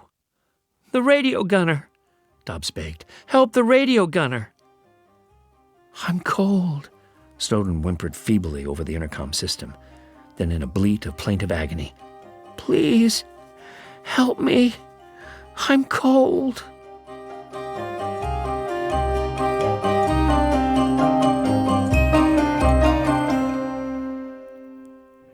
Stuart Milligan was reading Part 5 of Catch-22 by Joseph Heller. It was abridged by Robin Brooks and produced by Gaynor McFarlane. And you can hear Part 6 at the same time after the weekend. This is BBC Radio 4 Extra. Now to all of your emails, but we will aim to air some of your suggestions later this year. Once again, the email address is radio4extra@bbc.co.uk. So please get in contact, and we look forward to hearing from you soon. Let's catch up with Captain John Yossarian and his comrades in Joseph Heller's satirical anti-war masterpiece, Catch-22. While Yossarian tries to escape the absurdity of global conflict, others are only too happy to profit from the madness. The reader is Stuart Milligan.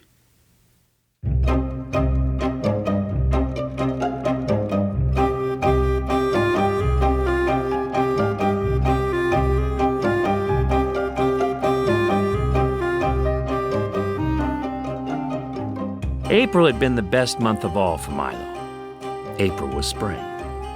And in the spring, Milo Minderbinder's fancy had lightly turned to thoughts of tangerines. "Tangerines? Yes, sir. My men would love tangerines," admitted the colonel in Sardinia, who commanded 4 squadrons of B-26s.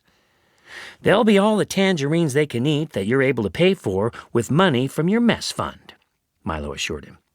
"Cassava melons are going for a song in Damascus.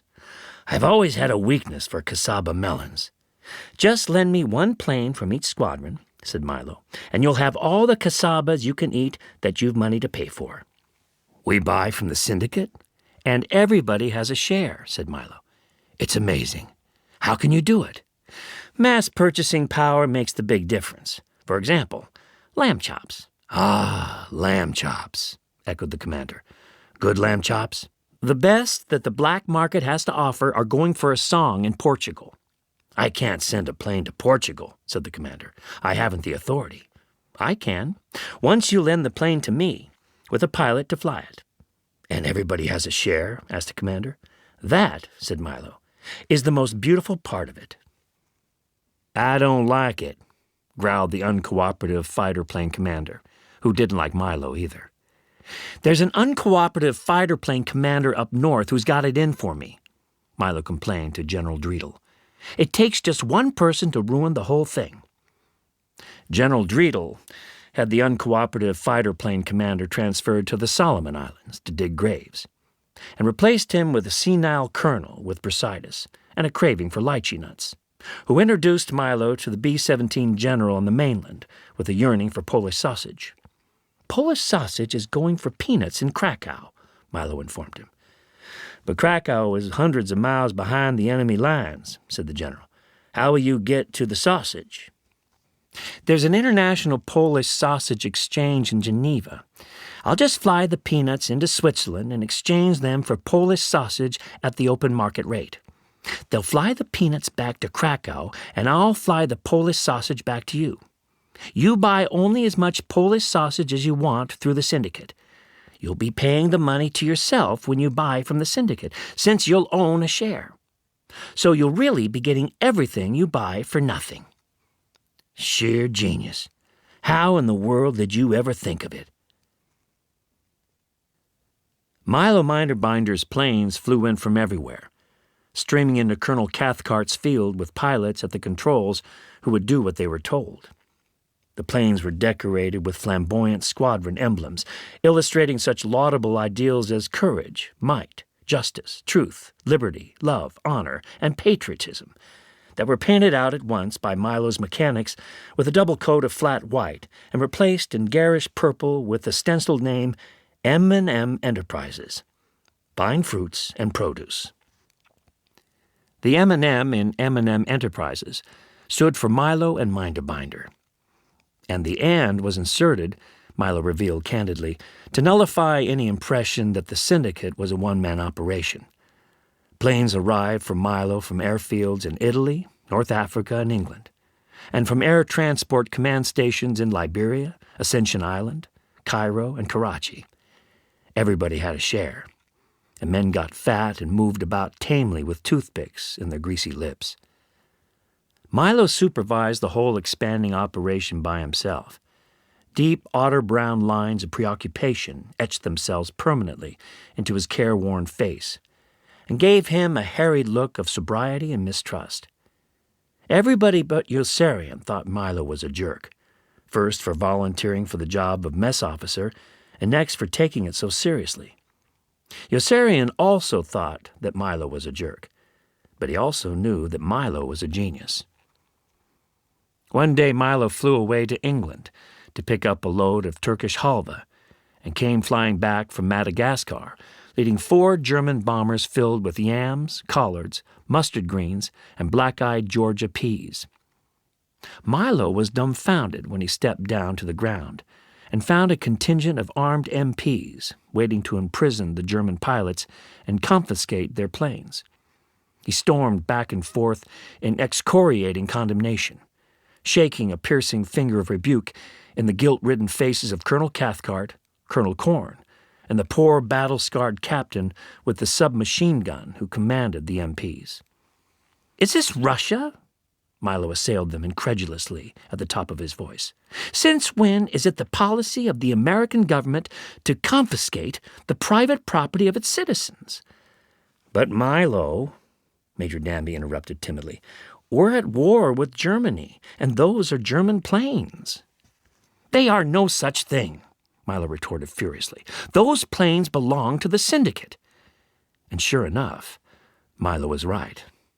For when they looked, his mechanics had painted out the German swastikas on the wings, tails, and fuselages with double coats of flat white, and stenciled in the words M&M Enterprises, Fine Fruits and Produce. Right before their eyes, he had transformed his syndicate into an international cartel. Milo's argosies of plenty now filled the air. Planes poured in from everywhere in Europe, but Russia, with whom Milo refused to do business. Business boomed on every battlefront. Milo's planes were a familiar sight. They had freedom of passage everywhere. Danica sulked cantankerously and muttered offensive insinuations about the morality of the whole venture until Milo mollified him with a donation, in the name of the syndicate, of a lightweight aluminum collapsible garden chair. At the airfield the day of the Avignon mission, Danica tended Yossarian when he climbed down the few steps of his plane naked, in a state of utter shock, with Snowden smeared abundantly all over his bare heels and toes, knees, arms, and fingers, and pointed inside wordlessly toward where the young radio gunner lay freezing to death on the floor beside the still younger tail gunner, who kept falling back into a dead faint each time he opened his eyes and saw Snowden dying. Danica draped a blanket around Yossarian's shoulders almost tenderly, after Snowden had been removed from the plane and carried into an ambulance on a stretcher. He led Yossarian toward his jeep. McWatt helped, and the three drove in silence to the squadron medical tent, where McWatt and Danica guided Yossarian inside to a chair, and washed Snowden off him with cold, wet balls of absorbent cotton. Dr. Nika gave him a pill and a shot that put him to sleep for 12 hours. When Yossarian woke up and went to see him, Dr. Nika gave him another pill and a shot that put him to sleep for another 12 hours. When Yossarian woke up again and went to see him, Dr. Nika made ready to give him another pill and a shot. "How long are you going to keep giving me those pills and shots?" Yossarian asked him. "Until you feel better." "I feel all right now." Dr. Nika's frail, suntanned forehead furrowed with surprise. "Then why don't you put some clothes on? Why are you walking around naked?" "I don't want to wear a uniform anymore." Dr. Nika accepted the explanation and put away his hypodermic syringe. "Are you sure you feel all right?" "I feel fine. I'm just a little logy from all those pills and shots you've been giving me." Yossarian went about his business with no clothes on all the rest of that day, and was still naked late the next morning when Milo, after hunting everywhere else, finally found him sitting up a tree a small distance in back of the quaint little military cemetery at which Snowden was being buried. They sat in the tree without talking, their legs dangling and their hands almost straight up on the bough above, the one completely nude, but for a pair of crepe-soled sandals, the other completely dressed in a coarse olive-drab woolen uniform with his tie knotted tight. Milo studied Yossarian diffidently through the corner of his eye, hesitating tactfully. "I want to ask you something," he said at last. "You don't have any clothes on. I don't want to butt in or anything, but I just want to know, why aren't you wearing your uniform?" "I don't want to." Milo nodded rapidly, like a sparrow pecking. I see, he stated quickly, with a look of vivid confusion. "I understand perfectly. I heard Captain Black say you had gone crazy, and I just wanted to find out." He hesitated politely again, weighing his next question. "Aren't you ever going to put your uniform on again?" "I don't think so." Milo nodded with spurious vim to indicate he still understood, and then sat silent, ruminating gravely with troubled misgiving. The sun was high overhead in a vast sapphire-blue sky beaded with low, isolated, puffy clouds of dry and immaculate white. There was no breeze, and the leaves about them hung motionless. The shade was feathery. Everything was at peace but Milo, who straightened suddenly with a muffled cry and began pointing excitedly. "Look at that!" he exclaimed in alarm. "Look at that! That's a funeral going on down there. That looks like the cemetery, isn't it?"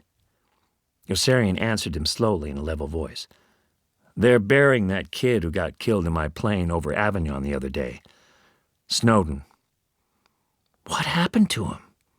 Milo asked in a voice deadened with awe. "He got killed." "That's terrible," Milo grieved, and his large brown eyes filled with tears. "That poor kid. It really is terrible." He bit his trembling lip hard, and his voice rose with emotion when he continued. "And it'll get even worse if the mess halls don't agree to buy my cotton. Yossarian, what's the matter with them? Don't they realize it's their syndicate? Don't they know they've all got a share? Is it my fault that I saw this great opportunity to corner the market on Egyptian cotton? Was I supposed to know there was going to be a glut? I didn't even know what a glut was in those days. An opportunity to corner a market doesn't come along very often, and I was pretty shrewd to grab the chance when I had it." Milo gulped back a moan as he saw 6 uniformed pallbearers lift the plain pine coffin from the ambulance and set it gently down on the ground beside the yawning gash of the freshly dug grave. "And now I can't get rid of a single penny's worth," he mourned. Yossarian was unmoved by the fustian charade of the burial ceremony, and by Milo's crushing bereavement. The chaplain's voice floated up to him through the distance, tenuously, in an unintelligible, almost inaudible monotone, like a gaseous murmur. As Yossarian stared, the chaplain elevated his gaze toward Yossarian beatifically, pressed his fingers down over his eyeballs in a manner of affliction, peered upward again toward Yossarian searchingly, and bowed his head, concluding what Yossarian took to be a climactic part of the funeral rite. Milo edged his way back gingerly along the branch to the smooth gray trunk. He threw his arms about the trunk in a generous and awkward embrace and began shinnying down, the sides of his leather-soled shoes slipping constantly, so that it seemed many times he would fall and injure himself. Halfway down, he changed his mind and climbed back up. Bits of tree bark stuck to his mustache, and his straining face was flushed with exertion. "I wish you'd put your uniform on instead of going around naked that way," he confided pensively, before he climbed back down again and hurried away. "You might start a trend, and then I'll never get rid of all this gall-darn cotton."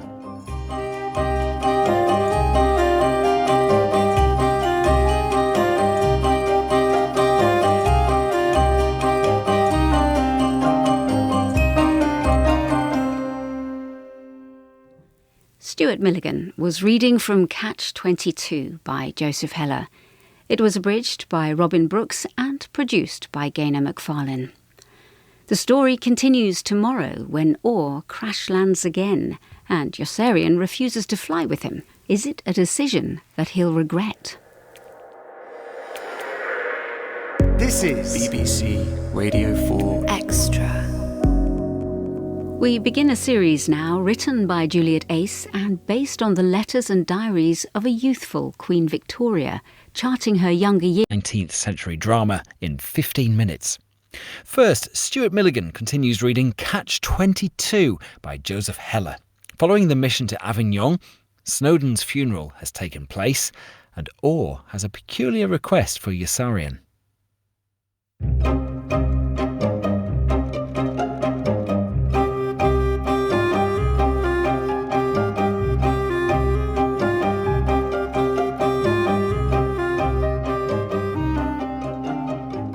In a way, it was all Yossarian's fault. For if he had not moved the bomb line during the big siege of Bologna, Major de Coverley might still be around to save him. And if he had not stocked the enlisted men's apartment with girls who had no other place to live, Nately might never have fallen in love with his whore, as she sat naked in the room full of grumpy blackjack players who ignored her. Nately stared at her covertly from his overstuffed yellow armchair, marveling at the bored, phlegmatic strength with which he accepted the massed rejection. She yawned, and he was deeply moved. He had never witnessed such heroic poise before. The girl had climbed 5 steep flights of stairs to sell herself to the group of satiated enlisted men, who had girls living there all around them. None wanted her at any price. In a little while she rose with an unconscious sigh and left. Nately slipped out behind her. And when Yossarian and Arfie entered the officer's apartment almost 2 hours later, there she was again. Nately was moping inconsolably with his hands in his pockets. "She wants to go now," he said in a faint, strange voice. "She doesn't want to stay." "Why don't you just pay her some money to let you spend the rest of the day with her?" Yossarian advised. "She gave me my money back," Nately admitted. "She's tired of me now and wants to go looking for someone else." "What's so special about her?" Arfie sneered with mock surprise. "She's only a whore." "Don't call her a whore." The girl shrugged impassively after a few more seconds and ambled toward the door. Nately bounded forward wretchedly to hold it open. He wandered back in a heartbroken daze. Arfie thundered jovially, "Why, you rushed forward to open that door as though you were in love with her." "I think I am in love with her," Nately confessed in a shamed, far-off voice. Orr had been knocked down into the water again while Yossarian was still in the hospital, and had eased his crippled airplane down gently into the glassy blue swells off Marseille with such flawless skill that not one member of the 6-man crew suffered the slightest bruise. "You should have seen him," Sergeant Knight roared with laughter as he related the episode to Yossarian. "It was the funniest goddamn thing you ever saw. None of the Mae Wests would work because Milo had stolen the carbon dioxide to make those ice cream sodas you bastards have been getting in the officers' mess.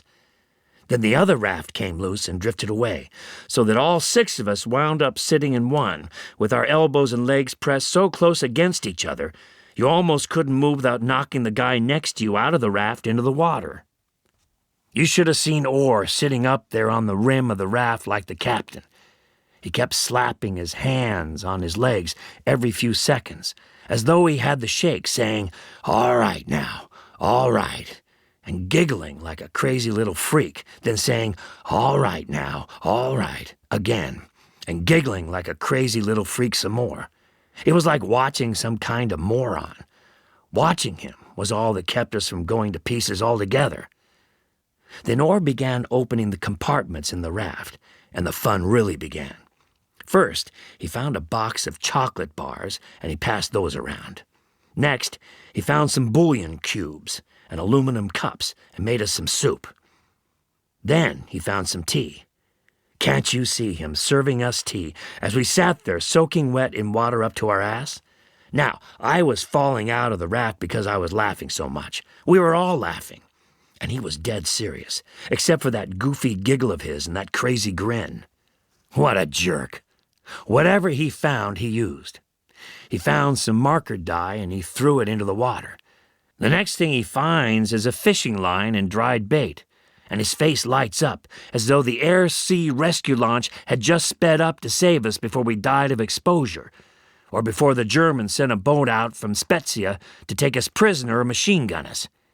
In no time at all, Orr had that fishing line out into the water, trolling away as happy as a lark. "Lieutenant, what do you expect to catch?" I asked him. "Cod," he told me, and he meant it. The next thing he found was this little blue oar about the size of a Dixie cup spoon, and sure enough, he began rowing with it, trying to move all 900 pounds of us with that little stick. Can you imagine? After that, he found a small magnetic compass and a big waterproof map, and he spread the map open on his knees and set the compass on top of it. And that's how he spent the time until the launch picked us up about 30 minutes later, paddling away as hard as he could with that dinky blue oar as though he was speeding to Majorca. Sergeant Knight knew all about Majorca, and so did Orr, because Yossarian had told them often of such sanctuaries as Spain, Switzerland, and Sweden, where American flyers could be interned for the duration of the war under conditions of utmost ease and luxury merely by flying there. Yossarian often thought of scheming with some pilot he trusted to fake a crippled engine and then destroy the evidence of deception with a belly landing. But the only pilot he really trusted was McWatt, who was happiest where he was, and still got a big boot out of buzzing his plane over Yossarian's tent, or roaring in so low over the bathers at the beach that the fierce wind from his propellers slashed dark furrows in the water and whipped sheets of spray flapping back for seconds afterward. Dobbs and Hungry Joe were out of the question, and so was Orr, who was tinkering with the valve of the stove again when Yossarian went despondently back into the tent. The stove Orr was manufacturing out of an inverted metal drum stood in the middle of the smooth cement floor he had constructed. He was working sedulously on both knees. Yossarian tried paying no attention to him. Orr studied Yossarian over his shoulder, then turned back to his work. Yossarian grew tense. "Don't start," he begged in a threatening voice. "Don't start working on your stove." "The days are getting shorter," Orr observed philosophically. "I'd like to get this all finished for you while there's still time. You'll have the best stove in the squadron when I'm through." "What do you mean, me?" Yossarian wanted to know. "Where are you going to be?" "I don't know," he exclaimed, and a weird wavering giggle gushed out suddenly through his chattering buck teeth. "If they keep on shooting me down this way, I don't know where I'm going to be." Yossarian was moved. "Why don't you try to stop flying, Orr? You've got an excuse. I've only got 18 missions, but you've been shot down on almost every one. You're either ditching or crash landing every time you go up." "Oh, I don't mind flying missions. I guess they're lots of fun. You ought to try flying a few with me when you're not flying lead, just for laughs." Orr gazed up at Yossarian through the corners of his eyes with a look of pointed mirth.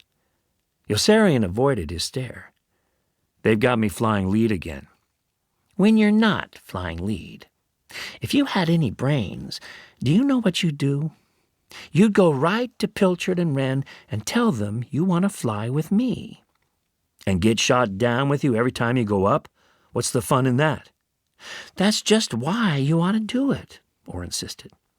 "I guess I'm just about the best pilot around now when it comes to ditching or making crash landings. It would be good practice for you." "Good practice for what?" "Good practice in case you ever have to ditch or make a crash landing." Orr rolled over sideways to the floor and came up on one knee, facing toward Yossarian. "Do you remember," he drawled reflectively, with an air of labored recollection, "that girl who was hitting me on the head that day in Rome? I'll make a deal with you about that girl. I'll tell you why that girl was hitting me on the head with her shoe that day, if you answer one question." "What's the question?" "Did you ever screw Nately's girl?" Yossarian laughed with surprise. "Me? No. Now, tell me why that girl hit you with her shoe." "That wasn't the question," Orr informed him with victorious delight. "That was just conversation." "Why don't you ever fly with me?" Orr asked suddenly, and looked straight into Yossarian's face for the first time. "There, that's the question I want you to answer. Why don't you ever fly with me?" Yossarian turned away with intense shame and embarrassment. "I told you why. They got me flying lead bombardier most of the time." "That's not why," Orr said, shaking his head. "You went to Pilchard and Wren after the first Avignon mission and told them you didn't ever want to fly with me. That's why, isn't it?"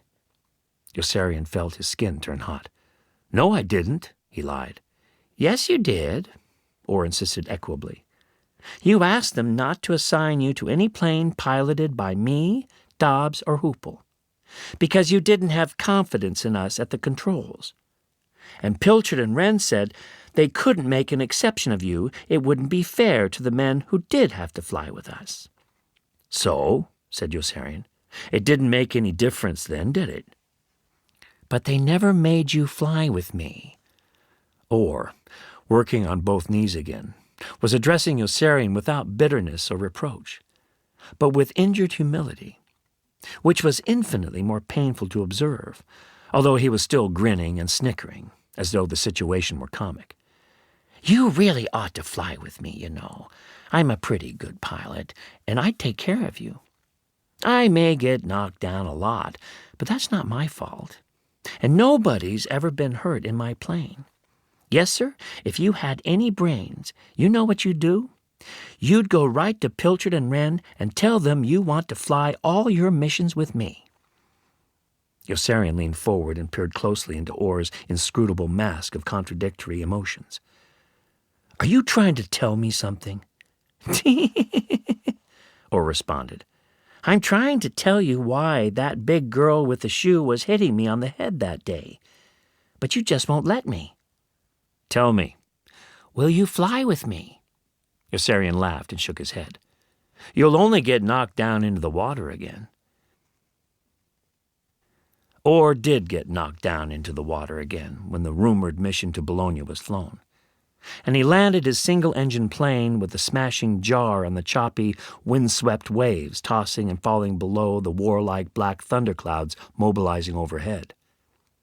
He was late getting out of the plane and ended up alone in a raft that began drifting away from the men in the other raft and was out of sight by the time the air-sea rescue launch came plowing up through the wind to take them aboard. Night was already falling by the time they were returned to the squadron. There was no word of Orr. "Don't worry," reassured Kid Sampson, still wrapped in the heavy blankets and raincoat in which he had been swaddled on the boat by his rescuers. "He's probably been picked up already, if he didn't drown in that storm. It didn't last long. I'll bet he'll show up any minute." Yossarian walked back to his tent to wait for Orr to show up any minute, and lit a fire to make things warm for him. He knew that any moment Orr would come walking into the tent with big, glistening, rain-soaked eyes, cheeks, and buck teeth, holding up proudly for Yossarian's amusement a great dead codfish he had caught. But he didn't.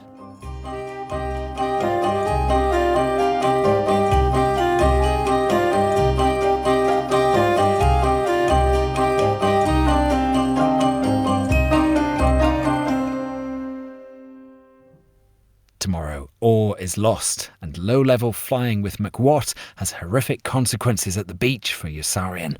Stuart Milligan is reading Catch-22 by Joseph Heller. The book's abridged by Robin Brooks, and the producer is Gaynor McFarlane.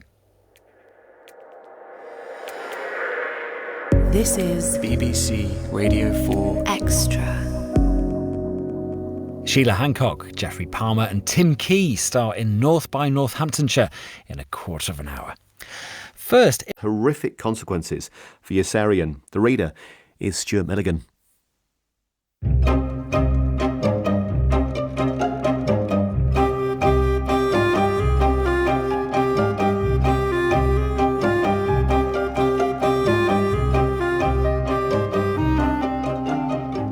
As a lead bombardier again, Yossarian had McWatt for a pilot, and that was one consolation. Although he was still so utterly undefended, there was no way to fight back. He could not even see McWatt and the co-pilot from his post in the nose. All he could ever see was Arfie, with whose fustian, moon-faced ineptitude he had finally lost all patience. And there were minutes of agonizing fury and frustration in the sky when he hungered for a loaded machine gun in the compartment, instead of the precision bomb sight that he really had no need for.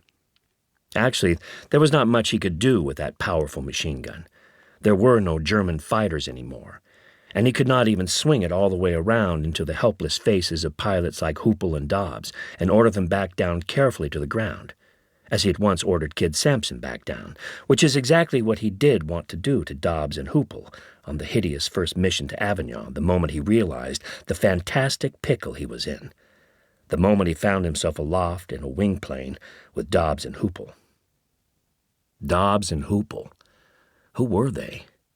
What preposterous madness to float in thin air 2 miles high on an inch or two of metal, sustained from death by the meager skill and intelligence of 2 vapid strangers, a beardless kid named Hoople and a nervous nut like Dobbs, who really did go nuts right there in the plane, running amuck over the target and grabbing the controls from Hoople to plunge them all down into that chilling dive that tore Yossarian's headset loose and brought them right back inside the dense flak from which they had almost escaped. The next thing he knew, another stranger, a radio gunner named Snowden, was dying in back.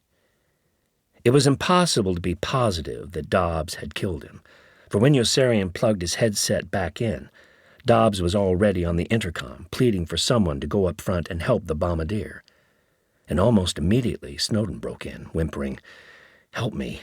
Please help me. I'm cold. I'm cold." And Yossarian wriggled back into the rear section of the plane to treat Snowden for the wrong wound, the yawning, raw, melon-shaped hole as big as a football in the outside of his thigh. And the small, slight tail gunner was lying on the floor beside Snowden in a dead faint, his face as white as a handkerchief, so that Yossarian sprang forward with revulsion to help him first. Yes, in the long run he was much safer flying with McWatt, and he was not even safe with McWatt, who loved flying too much, and went buzzing boldly inches off the ground with Yossarian in the nose on the way back from the training flight to break in the new bombardier in the whole replacement crew Colonel Cathcart had obtained after Orr was lost. The practice bomb range was on the other side of Pianosa, and flying back, McWatt edged the belly of the lazing, slow-cruising plane just over the crest of mountains in the middle, and then, instead of maintaining altitude, jolted both engines open all the way, lurched up on one side, and to Yossarian's astonishment, began following the falling land down as fast as the plane would go, wagging his wings gaily and skimming with a massive, grinding, hammering roar over each rocky rise and dip of the rolling terrain, like a dizzy gull over wild brown waves. Yossarian was petrified. "Go up! Go up! Go up!" he shouted frantically at McWatt. But McWatt was singing buoyantly over the intercom and probably couldn't hear. Yossarian hurled himself down into the crawlway and pulled himself up to the flight deck to stand trembling behind McWatt in the pilot's seat. He looked desperately about for a gun that he could cock and ran right up against the base of McWatt's skull. There was no gun. Yossarian grasped and jerked the collar of McWatt's coveralls in tightening fists and shouted to him to go up, go up. The land was still swimming by underneath and flashing by overhead on both sides. McWatt looked back at Yossarian and laughed joyfully as though Yossarian was sharing his fun. Yossarian slid both hands around McWatt's bare throat and squeezed. McWatt turned stiff. "Go up," Yossarian ordered unmistakably, "or I'll kill you." Rigid with caution, McWatt cut the motors back and climbed gradually. Yossarian's hands weakened on McWatt's neck and slid down off his shoulders to dangle inertly. McWatt gazed at him deeply. There was no friendliness in his stare. "Boy," he said coldly, "you sure must be in pretty bad shape. You ought to go home." "They won't let me," Yossarian answered with averted eyes and crept away. But McWatt winked at him reassuringly as he climbed down from the plane, although he did not address a word to Yossarian until the two of them were walking side by side toward their own row of tents. Then McWatt's sparsely freckled, tan Scotch-Irish face broke suddenly into a smile, and he dug his knuckles playfully into Yossarian's ribs. "Were you really going to kill me up there?" Yossarian grinned penitently and shook his head. "No, I don't think so. I didn't realize you got it so bad. Boy, why don't you talk to somebody about it?" "I talk to everybody about it. What the hell's the matter with you? Don't you ever hear me?" "I guess I never really believed you," said McWatt. "Aren't you ever afraid?" "Maybe I ought to be." "Not even on the missions?" asked Yossarian. "I guess I just don't have brains enough," McWatt laughed sheepishly. "There are so many ways for me to get killed," Yossarian commented, "and you had to find one more." McWatt made a resigned shrug. "Oh well, what the hell?" But McWatt was incorrigible, and while he never buzzed Yossarian's tent again, he never missed an opportunity to buzz the beach and roar like a fierce and low-flying thunderbolt over the raft in the water and the secluded hollow in the sand where Yossarian lay feeling up Nurse Duckett or playing hearts, poker, or pinochle with Nately Dunbar and Hungry Joe. Yossarian met Nurse Duckett almost every afternoon that both were free, and came with her to the beach on the other side of the narrow swell of shoulder-high dunes, separating them from the area in which the other officers and enlisted men went swimming nude. Nately, Dunbar, and Hungry Joe would come there too, and McWatt would occasionally join them. The men played cards on a towel, undershirt, or blanket, and Nurse Duckett mixed the extra deck of cards, sitting with her back resting against a sand dune.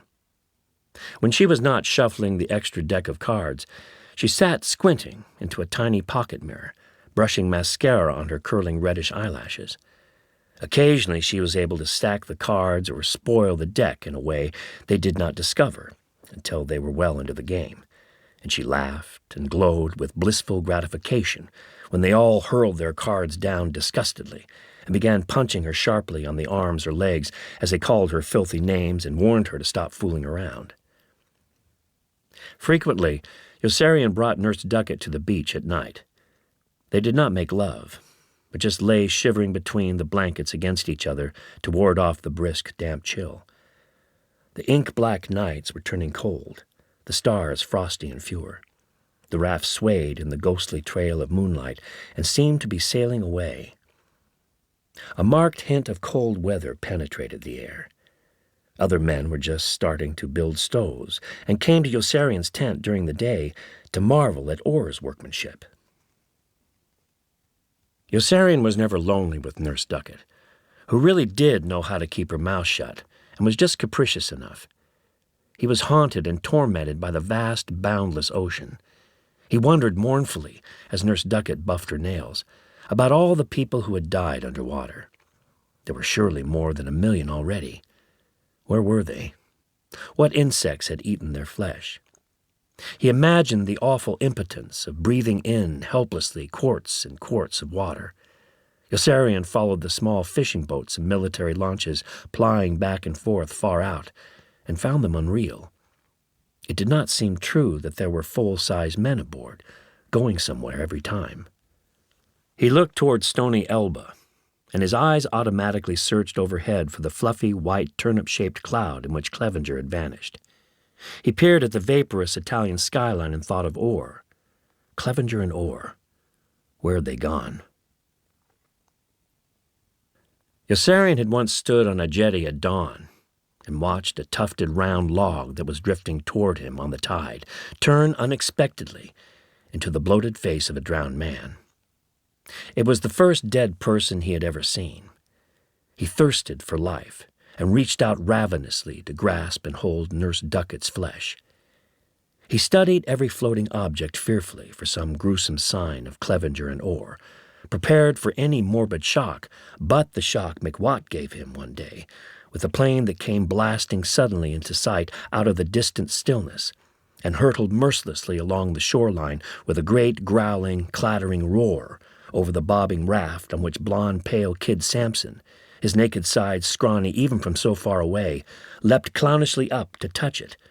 At the exact moment some arbitrary gust of wind or minor miscalculation of McWatt's senses dropped the speeding plane down just low enough for a propeller to slice him half away. Even people who were not there remembered vividly exactly what happened next. There was the briefest, softest tst, filtering audibly through the shattering, overwhelming howl of the plane's engines. And then there were just Kid Sampson's two pale, skinny legs, still joined by string somehow at the bloody, truncated hips, standing stock still on the raft for what seemed a full minute or two before they toppled over backward into the water, finally with a faint, echoing splash, and turned completely upside down so that only the grotesque toes and the plaster-white soles of Kid Sampson's feet remained in view. On the beach, all hell broke loose. Back at the squadron, men in uniform were screaming and running there too, or standing motionless in one spot, rooted in awe, like Sergeant Knight and Doc Danica, as they gravely craned their necks upward and watched the guilty, banking, forlorn airplane with McWatt circle and circle slowly and climb. "Who is it?"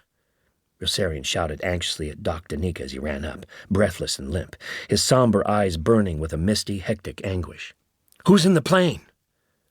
"McWatt," said Sergeant Knight. "He's got the two new pilots with him on a training flight."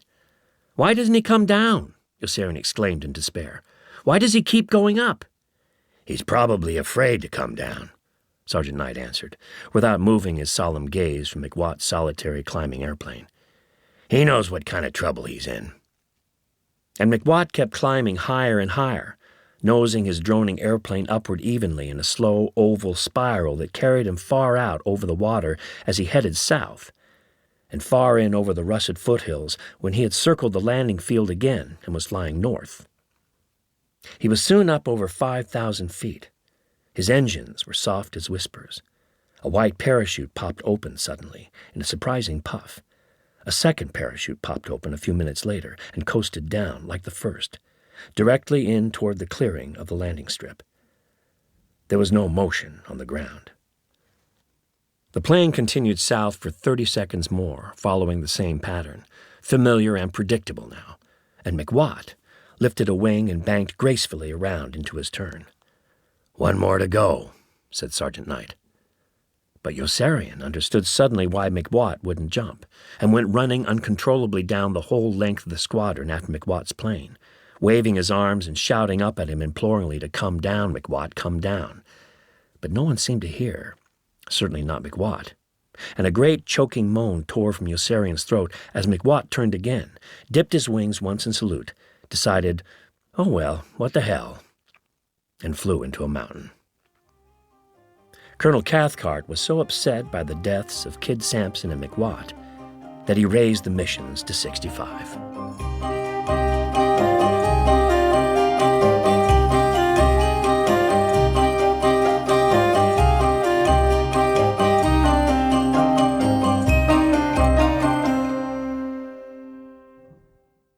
Catch-22 by Joseph Heller was read by Stuart Milligan, abridged by Robin Brooks and produced by Gaynor McFarlane.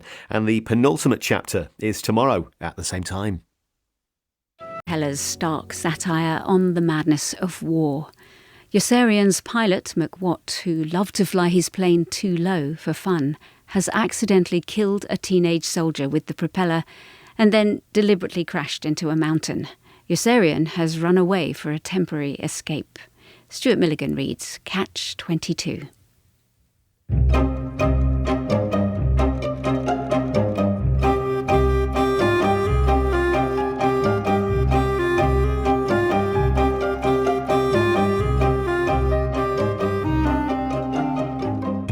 Yossarian fled to Rome the day before Nately's whore finally got a good night's sleep and woke up in love. He went to bed there early and slept alone. He found Arfie, who had landed in Rome when Hungry Joe returned with Dunbar, Nately, and Dobbs, and who would not go along on the drunken foray that night to rescue Nately's whore from the middle-aged military bigshots holding her captive in a hotel. She was bored and indifferent and wanted very much to sleep. She had been on the job for 22 hours. Yossarian laughed and helped Nately walk his girl out into the corridor and into the elevator. Her face was smiling as though with a lovely dream, as she slept with her head still resting on Nately's shoulder. Dobbs and Dunbar ran out into the street to stop a cab. Nately's whore looked up when they left the car. She was sleeping soundly again by the time Nately undressed her and put her to bed. She slept for 18 hours. While Nately dashed about the apartment all the next morning, shushing everybody in sight. And when she woke up, she was deeply in love with him. In the last analysis, that was all it took to win her heart. A good night's sleep. The girl smiled with contentment when she opened her eyes and saw him. Nately moved to her in a happy daze, so overcome with rapture that he hardly minded when her kid sister interrupted him by flying into the room and flinging herself down onto the bed between them. Nately settled back smugly with an arm about each, feeling strong and protective. They made a wonderful family group, he decided. The little girl would go to college when she was old enough, to Smith or Radcliffe or Brenois. He would see to that. Nately bounded out of bed after a few minutes to announce his good fortune to his friends at the top of his voice. He called to them jubilantly to come to the room, and slammed the door in their startled faces as soon as they arrived. He had remembered, just in time, that his girl had no clothes on. For the first time in his life, Yossarian prayed. He got down on his knees and prayed to Nately not to volunteer to fly more than 70 missions. But Nately just wouldn't listen. "I've got to fly more missions," Nately insisted lamely with a crooked smile. "Otherwise they'll send me home." "So?" "I don't want to go home until I can take her back with me."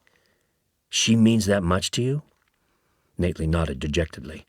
"I might never see her again." "Then get yourself grounded," Yossarian urged. "You've finished your missions, and you don't need the flight pay." Nately shook his head, his cheeks darkening with shy and regretful mortification. "I spoke to Colonel Corn, and he told me I'd have to fly more missions or be sent home." Yossarian cursed savagely. "That's just plain meanness." "I don't mind, I guess. I've flown 70 missions without getting hurt. I guess I can fly a few more." And there was no time for Yossarian to save himself from combat once Colonel Cathcart issued his announcement, raising the missions to 80 late that same afternoon. No time to dissuade Nately from flying them. For the alert sounded suddenly at dawn the next day, and the men were rushed into the trucks before a decent breakfast could be prepared, and they were driven at top speed to the briefing room and then out to the airfield, where the clitter-clattering fuel trucks were still pumping gasoline into the tanks of the planes, and the scampering crews of armorers were toiling as swiftly as they could at hoisting the 1,000-pound demolition bombs into the bomb bays. Everybody was running, and engines were turned on and warmed up as soon as the fuel trucks had finished. Intelligence had reported that a disabled Italian cruiser in dry dock at La Spezia would be towed by the Germans that same morning to a channel at the entrance of the harbor and scuttled there to deprive the Allied armies of deep-water port facilities when they captured the city. For once, a military intelligence report proved accurate. The long vessel was halfway across the harbor when they flew in from the west and broke it apart with direct hits from every flight that filled them all with waves of enormously satisfying group pride, until they found themselves engulfed in great barrages of flak that rose from guns in every bend of the huge horseshoe of mountainous land below. Even Havemeyer resorted to the wildest evasive action he could command when he saw what a vast distance he still had to travel to escape. And Dobbs, at the pilot's controls in his formation, zigged when he should have zagged, skidding his plane into the plane alongside and chewed off its tail. His wing broke off at the base, and his plane dropped like a rock and was almost out of sight in an instant. It was over in a matter of seconds. There were no parachutes. And Nately, in the other plane, was killed too. Yossarian refused to fly any more missions. He told Captain Pilchard and Captain Wren that he was through flying. Captain Pilchard and Captain Wren left his name off the flight schedule for the next mission and reported the matter to group headquarters. Colonel Corn laughed. "What the devil do you mean he won't fly more missions?" he asked with a smile, as Colonel Cathcart crept away into a corner to brood about the sinister import of the name Yossarian popping up to plague him once again. "Why won't he? His friend Nately was killed in the crash over Spezia. Maybe that's why," said Captain Pilchard. "Who does he think he is, Achilles?" Colonel Corn was pleased with the simile. "He has to fly more missions. He has no choice. Go back and tell him you'll report the matter to us if he doesn't change his mind." "We already did tell him that, sir. It made no difference," said Wren. Nately's death, in fact, almost killed Yossarian too. For when he broke the news to Nately's whore in Rome, she uttered a piercing, heartbroken shriek and tried to stab him to death with a potato peeler. "Brutal!" she howled at him in hysterical fury. "Brutal, brutal!" She lashed at him swiftly with the long-nailed fingers of her free hand and raked open his cheek. "What's the matter?" he screamed in stinging pain and bewilderment, flinging her away from him all the way across the room to the wall. "What do you want from me?" Nately's whore ran from the room and came charging back in from the kitchen carrying a long bread knife. He ran out of the room, out of the apartment and down the stairs. He heard sobbing directly overhead. Glancing backward up the stairwell, he spied Nately's whore sitting in a heap on one of the steps, weeping with her face in both hands, while her pagan, irrepressible kid sister hung dangerously over the banister shouting, "Bruto, bruto!" down at him happily, and brandished her bread knife at him as though it were an exciting new toy she was eager to use. Yossarian hurried into the Red Cross building and down the 2 steep flights of white marble stairs to the men's washroom, where he cleansed and nursed his wounds with cold water. What on earth had she wanted from him? When he left the men's room, Nately's whore was waiting outside in ambush. She came pouncing down upon him with a glittering silver steak knife in her fist. He broke the brunt of her assault with his upraised elbow and punched her neatly on the jaw. Her eyes rolled. He caught her and sat her down gently. Then he ran up the steps and out of the building and spent the next 3 hours hunting through the city for Hungry Joe so that he could get away from Rome before she could find him again. He did not feel really safe until the plane had taken off. Yossarian went to the officers' club that night and stayed very late. He kept a leery eye out for Nately's whore as he approached his tent. A figure reared up in the darkness right beside the path, and he fainted. He came to sitting on the ground and waited for the knife to strike him, almost welcoming the mortal blow for the peace it would bring. A friendly hand helped him up instead. It belonged to a pilot in Dunbar's squadron. "How you doing?" asked the pilot, whispering. "Pretty good," Yossarian answered. "There's a rumor in my squadron that you told them you weren't going to fly any more combat missions." "That's the truth," said Yossarian. "Then they came around from group and told us that the rumor wasn't true, that you were just kidding around." "That's a lie." "Do you think they'll let you get away with it?" asked the pilot. "I don't know," answered Yossarian. "What will they do to you?" "I don't know." "Do you think they will try to court-martial you?" "I don't know." "Are you afraid?" asked the pilot. Yes.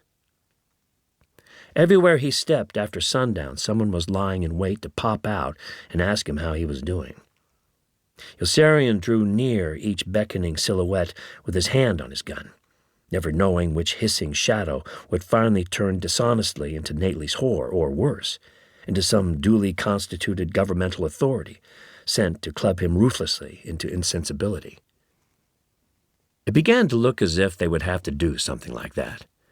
They did not want to court-martial him for desertion in the face of the enemy, because 135 miles away from the enemy could hardly be called the face of the enemy, and because Yossarian was the one who had finally knocked down the bridge at Ferrara by going around twice over the target and killing Kraft.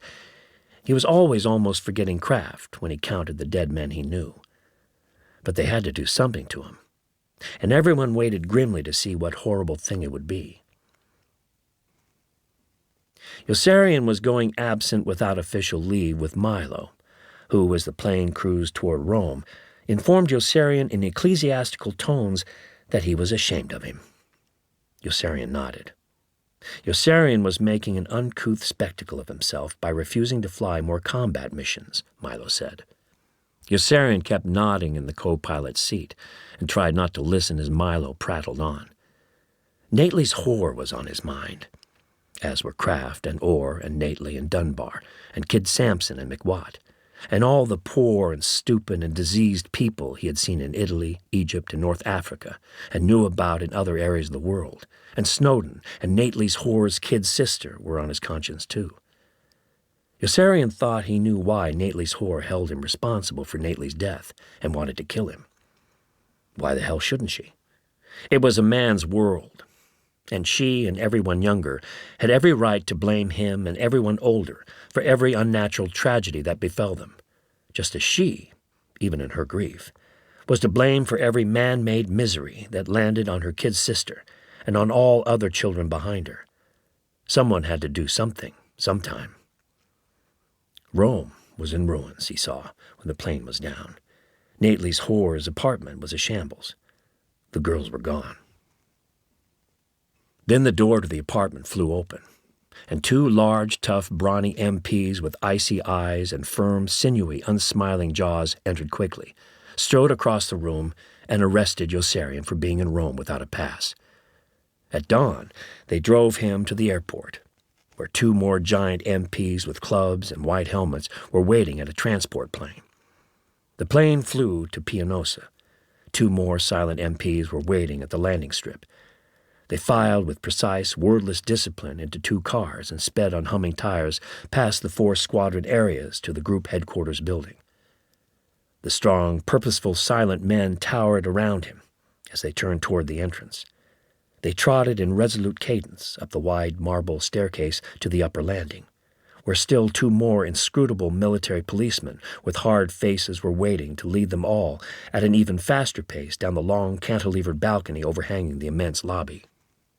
Their marching footsteps thundered like an awesome, quickening drum roll through the vacant center of the building as they moved with even greater speed and precision toward Colonel Cathcart's office. And violent winds of panic began blowing in Yossarian's ears when they turned him toward his doom inside the office, where Colonel Corn, his rump spreading comfortably on a corner of Colonel Cathcart's desk, sat waiting to greet him with a genial smile and said, "We're sending you home."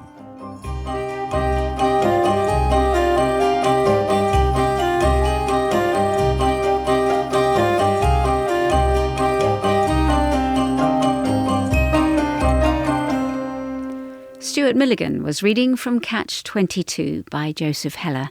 It was abridged by Robin Brooks and produced by Gaynor McFarlane. The story concludes tomorrow when Colonel Corn offers Yossarian an odious deal. There's extraordinary news about Orr, and we discover the truth about what happened with Snowden.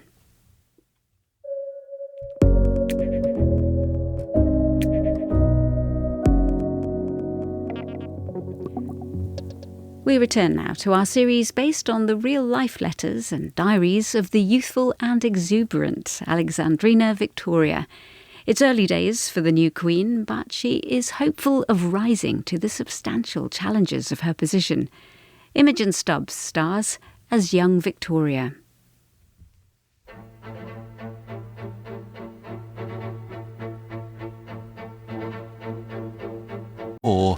And BBC Sounds.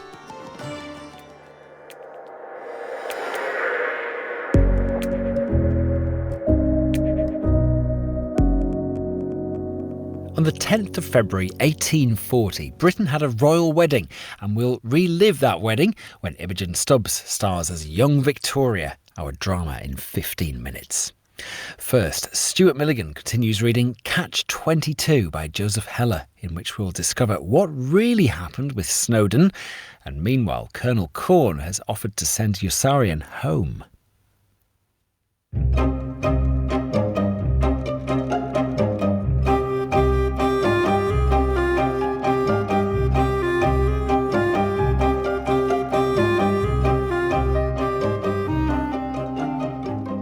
There was, of course, a catch.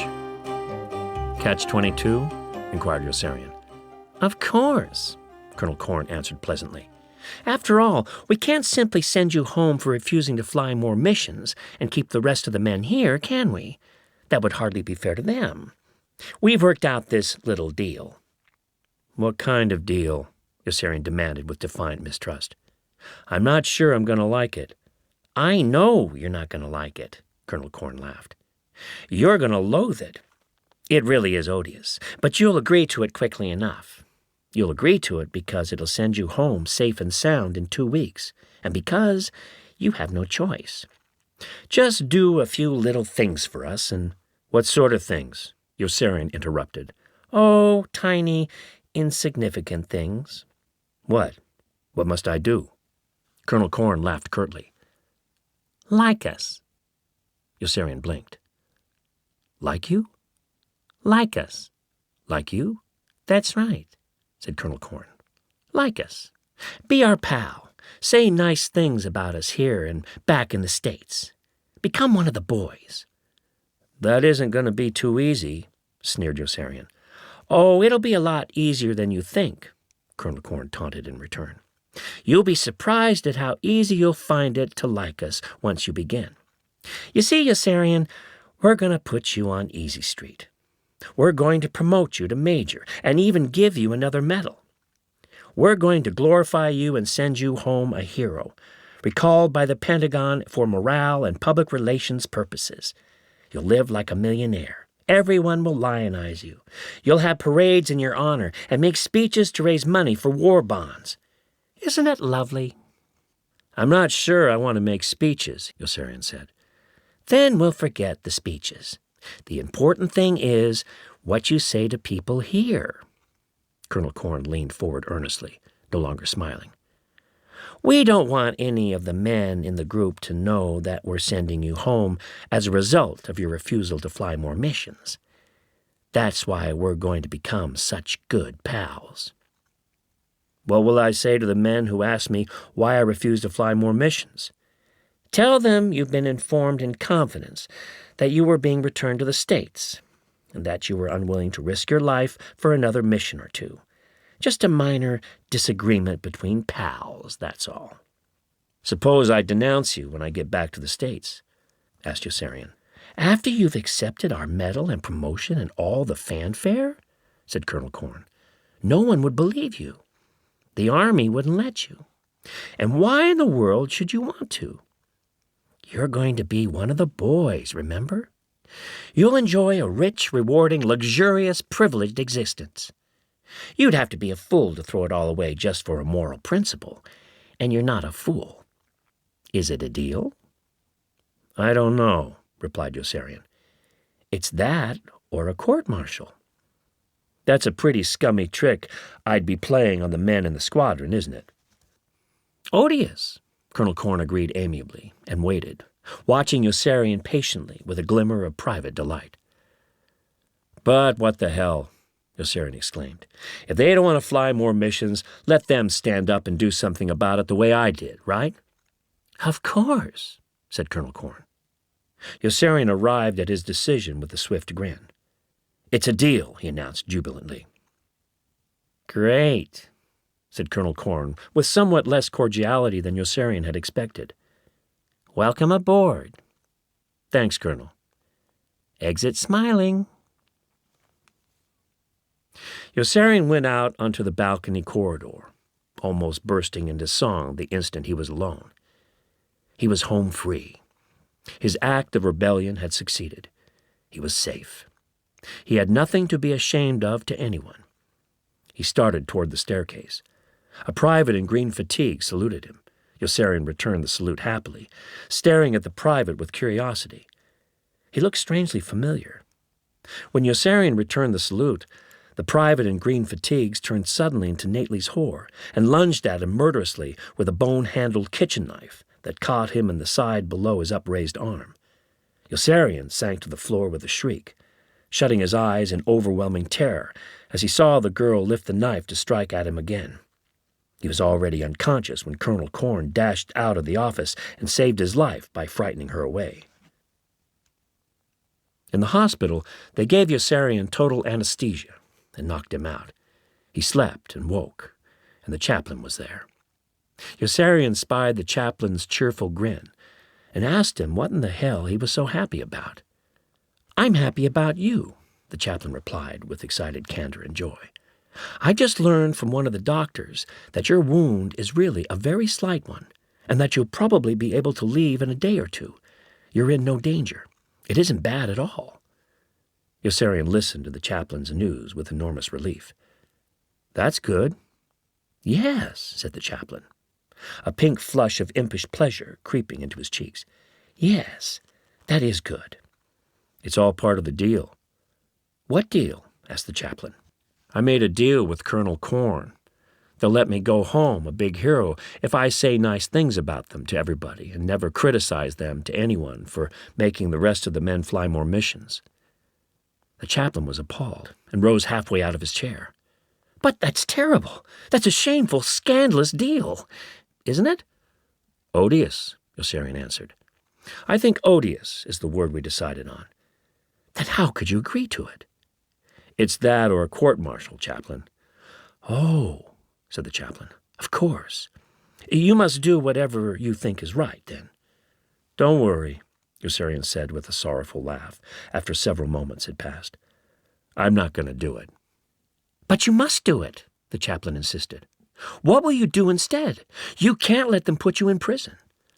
"I'll fly more missions. Or maybe I'll desert and let them catch me." "They'd put you in prison." "Then I'll just keep flying missions until the war ends, I guess," Yossarian said. "But you might get killed." "Then I guess I won't fly any more missions." "What will you do?" asked the chaplain. "I don't know." It was dark in the hospital and perfectly quiet. He had no watch to tell him the time. He was wide awake, and he knew he was a prisoner in one of those sleepless, bed-ridden nights that would take an eternity to dissolve into dawn. A throbbing chill oozed up his legs. He was cold, and he thought of Snowden, who had never been his pal, but was a vaguely familiar kid who was badly wounded and freezing to death in the puddle of harsh yellow sunlight splashing into his face through the side gun port when Yossarian crawled into the rear section of the plane after Dobbs had beseeched him on the intercom to help the gunner. Please help the gunner. Yossarian's stomach turned over when his eyes first beheld the macabre scene. Snowden was lying on his back on the floor with his legs stretched out, still burdened cumbersomely by his flak suit, his flak helmet, his parachute harness, and his Mae West. Not far away on the floor lay the small tail gunner in a dead faint. The wound Yossarian saw was in the outside of Snowden's thigh, as large and deep as a football, it seemed. It was impossible to tell where the shreds of his saturated coveralls ended and the ragged flesh began. "I'm cold," Snowden said softly. "I'm cold." "You're going to be all right, kid," Yossarian reassured him with a grin. "You're going to be all right." "I'm cold," Snowden said again in a frail, childlike voice. "I'm cold."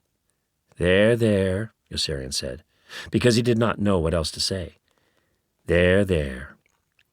Quickly, he covered the whole wound with a large cotton compress. He smiled nervously when his brief ordeal had ended. The actual contact with the dead flesh had not been nearly as repulsive as he had anticipated. But Snowden kept shaking his head and pointed at last, with just the barest movement of his chin, down toward his armpit. Yossarian bent forward to peer, and saw a strangely colored stain seeping through the coveralls just above the armhole of Snowden's flak suit. Yossarian felt his heart stop, then pound so violently he found it difficult to breathe. Snowden was wounded inside his flak suit. Yossarian ripped open the snaps of Snowden's flak suit and heard himself scream wildly as Snowden's inside slithered down to the floor in a soggy pile and just kept dripping out.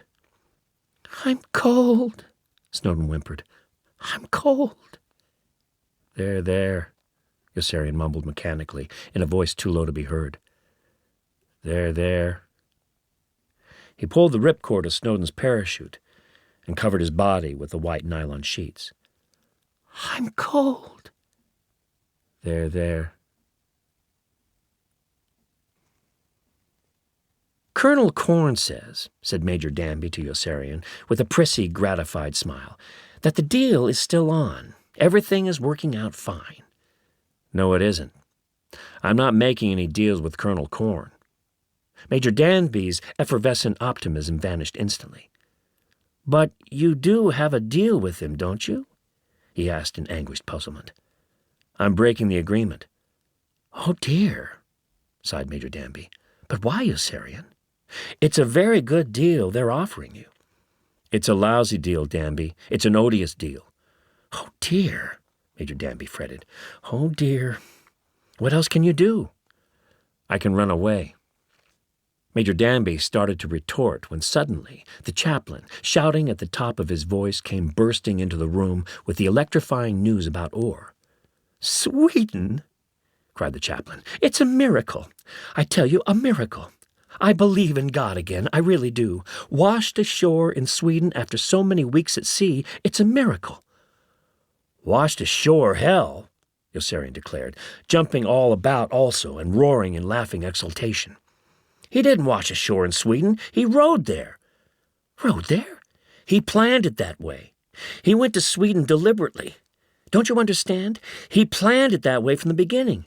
He even practiced getting shot down. He rehearsed for it on every mission he flew. And I wouldn't go with him. He invited me along, and I wouldn't go with him. Oh, why wouldn't I listen to him?" Yossarian whirled and seized the chaplain by the shirt front. "Chaplain, help me. Get my uniform. It's around this hospital somewhere." "Where are you going?"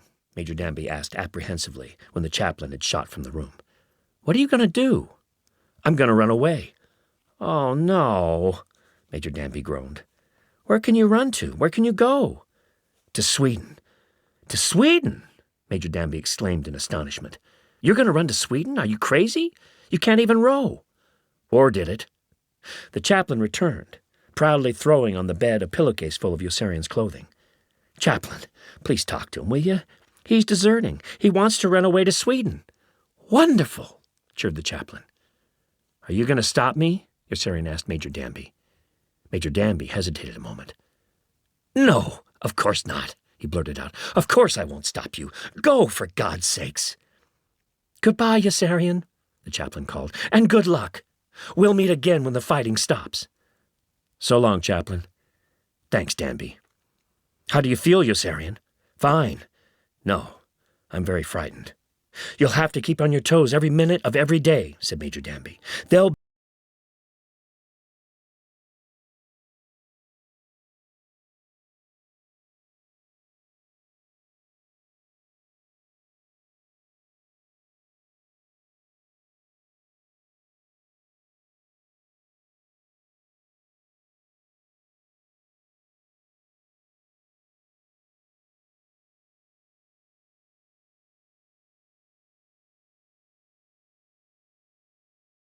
Stuart Milligan was reading Catch-22 by Joseph Heller. The book was abridged by Robin Brooks and the producer was Gaynor McFarlane. You can hear this week's Omnibus on Sunday at 11:30 in the morning and again in the afternoon at 5:30.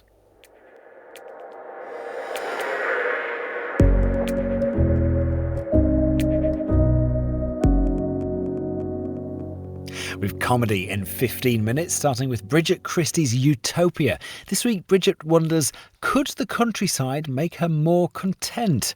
That's on the way. First, the year is 1839 and the Queen is about to pop the question. Imogen Stubbs stars as young Victoria.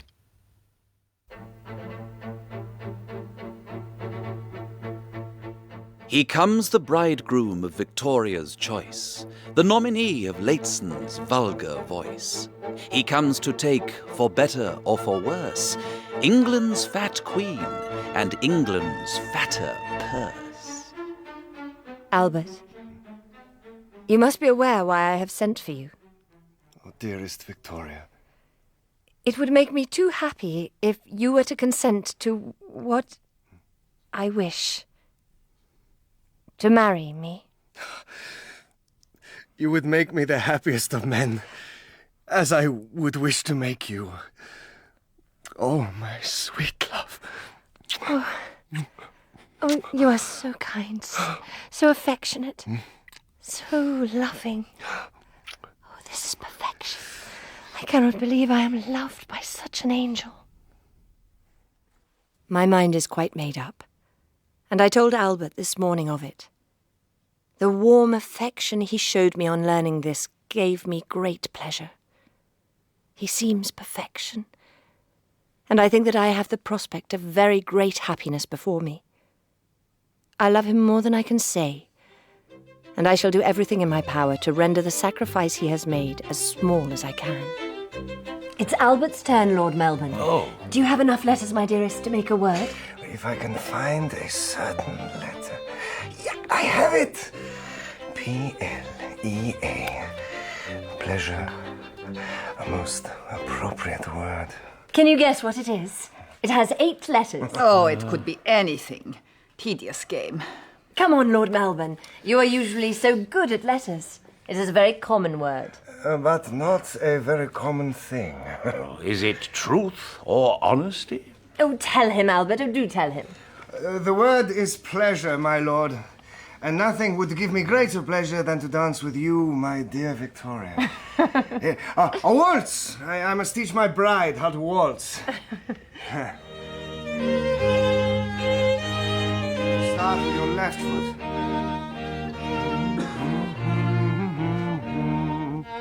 One, two, three. 1, 2, 3. Oh, it's so difficult. Now follow.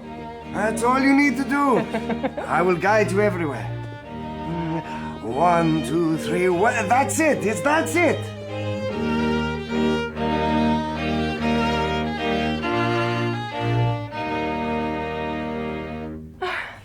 I started so badly. And finished brilliantly.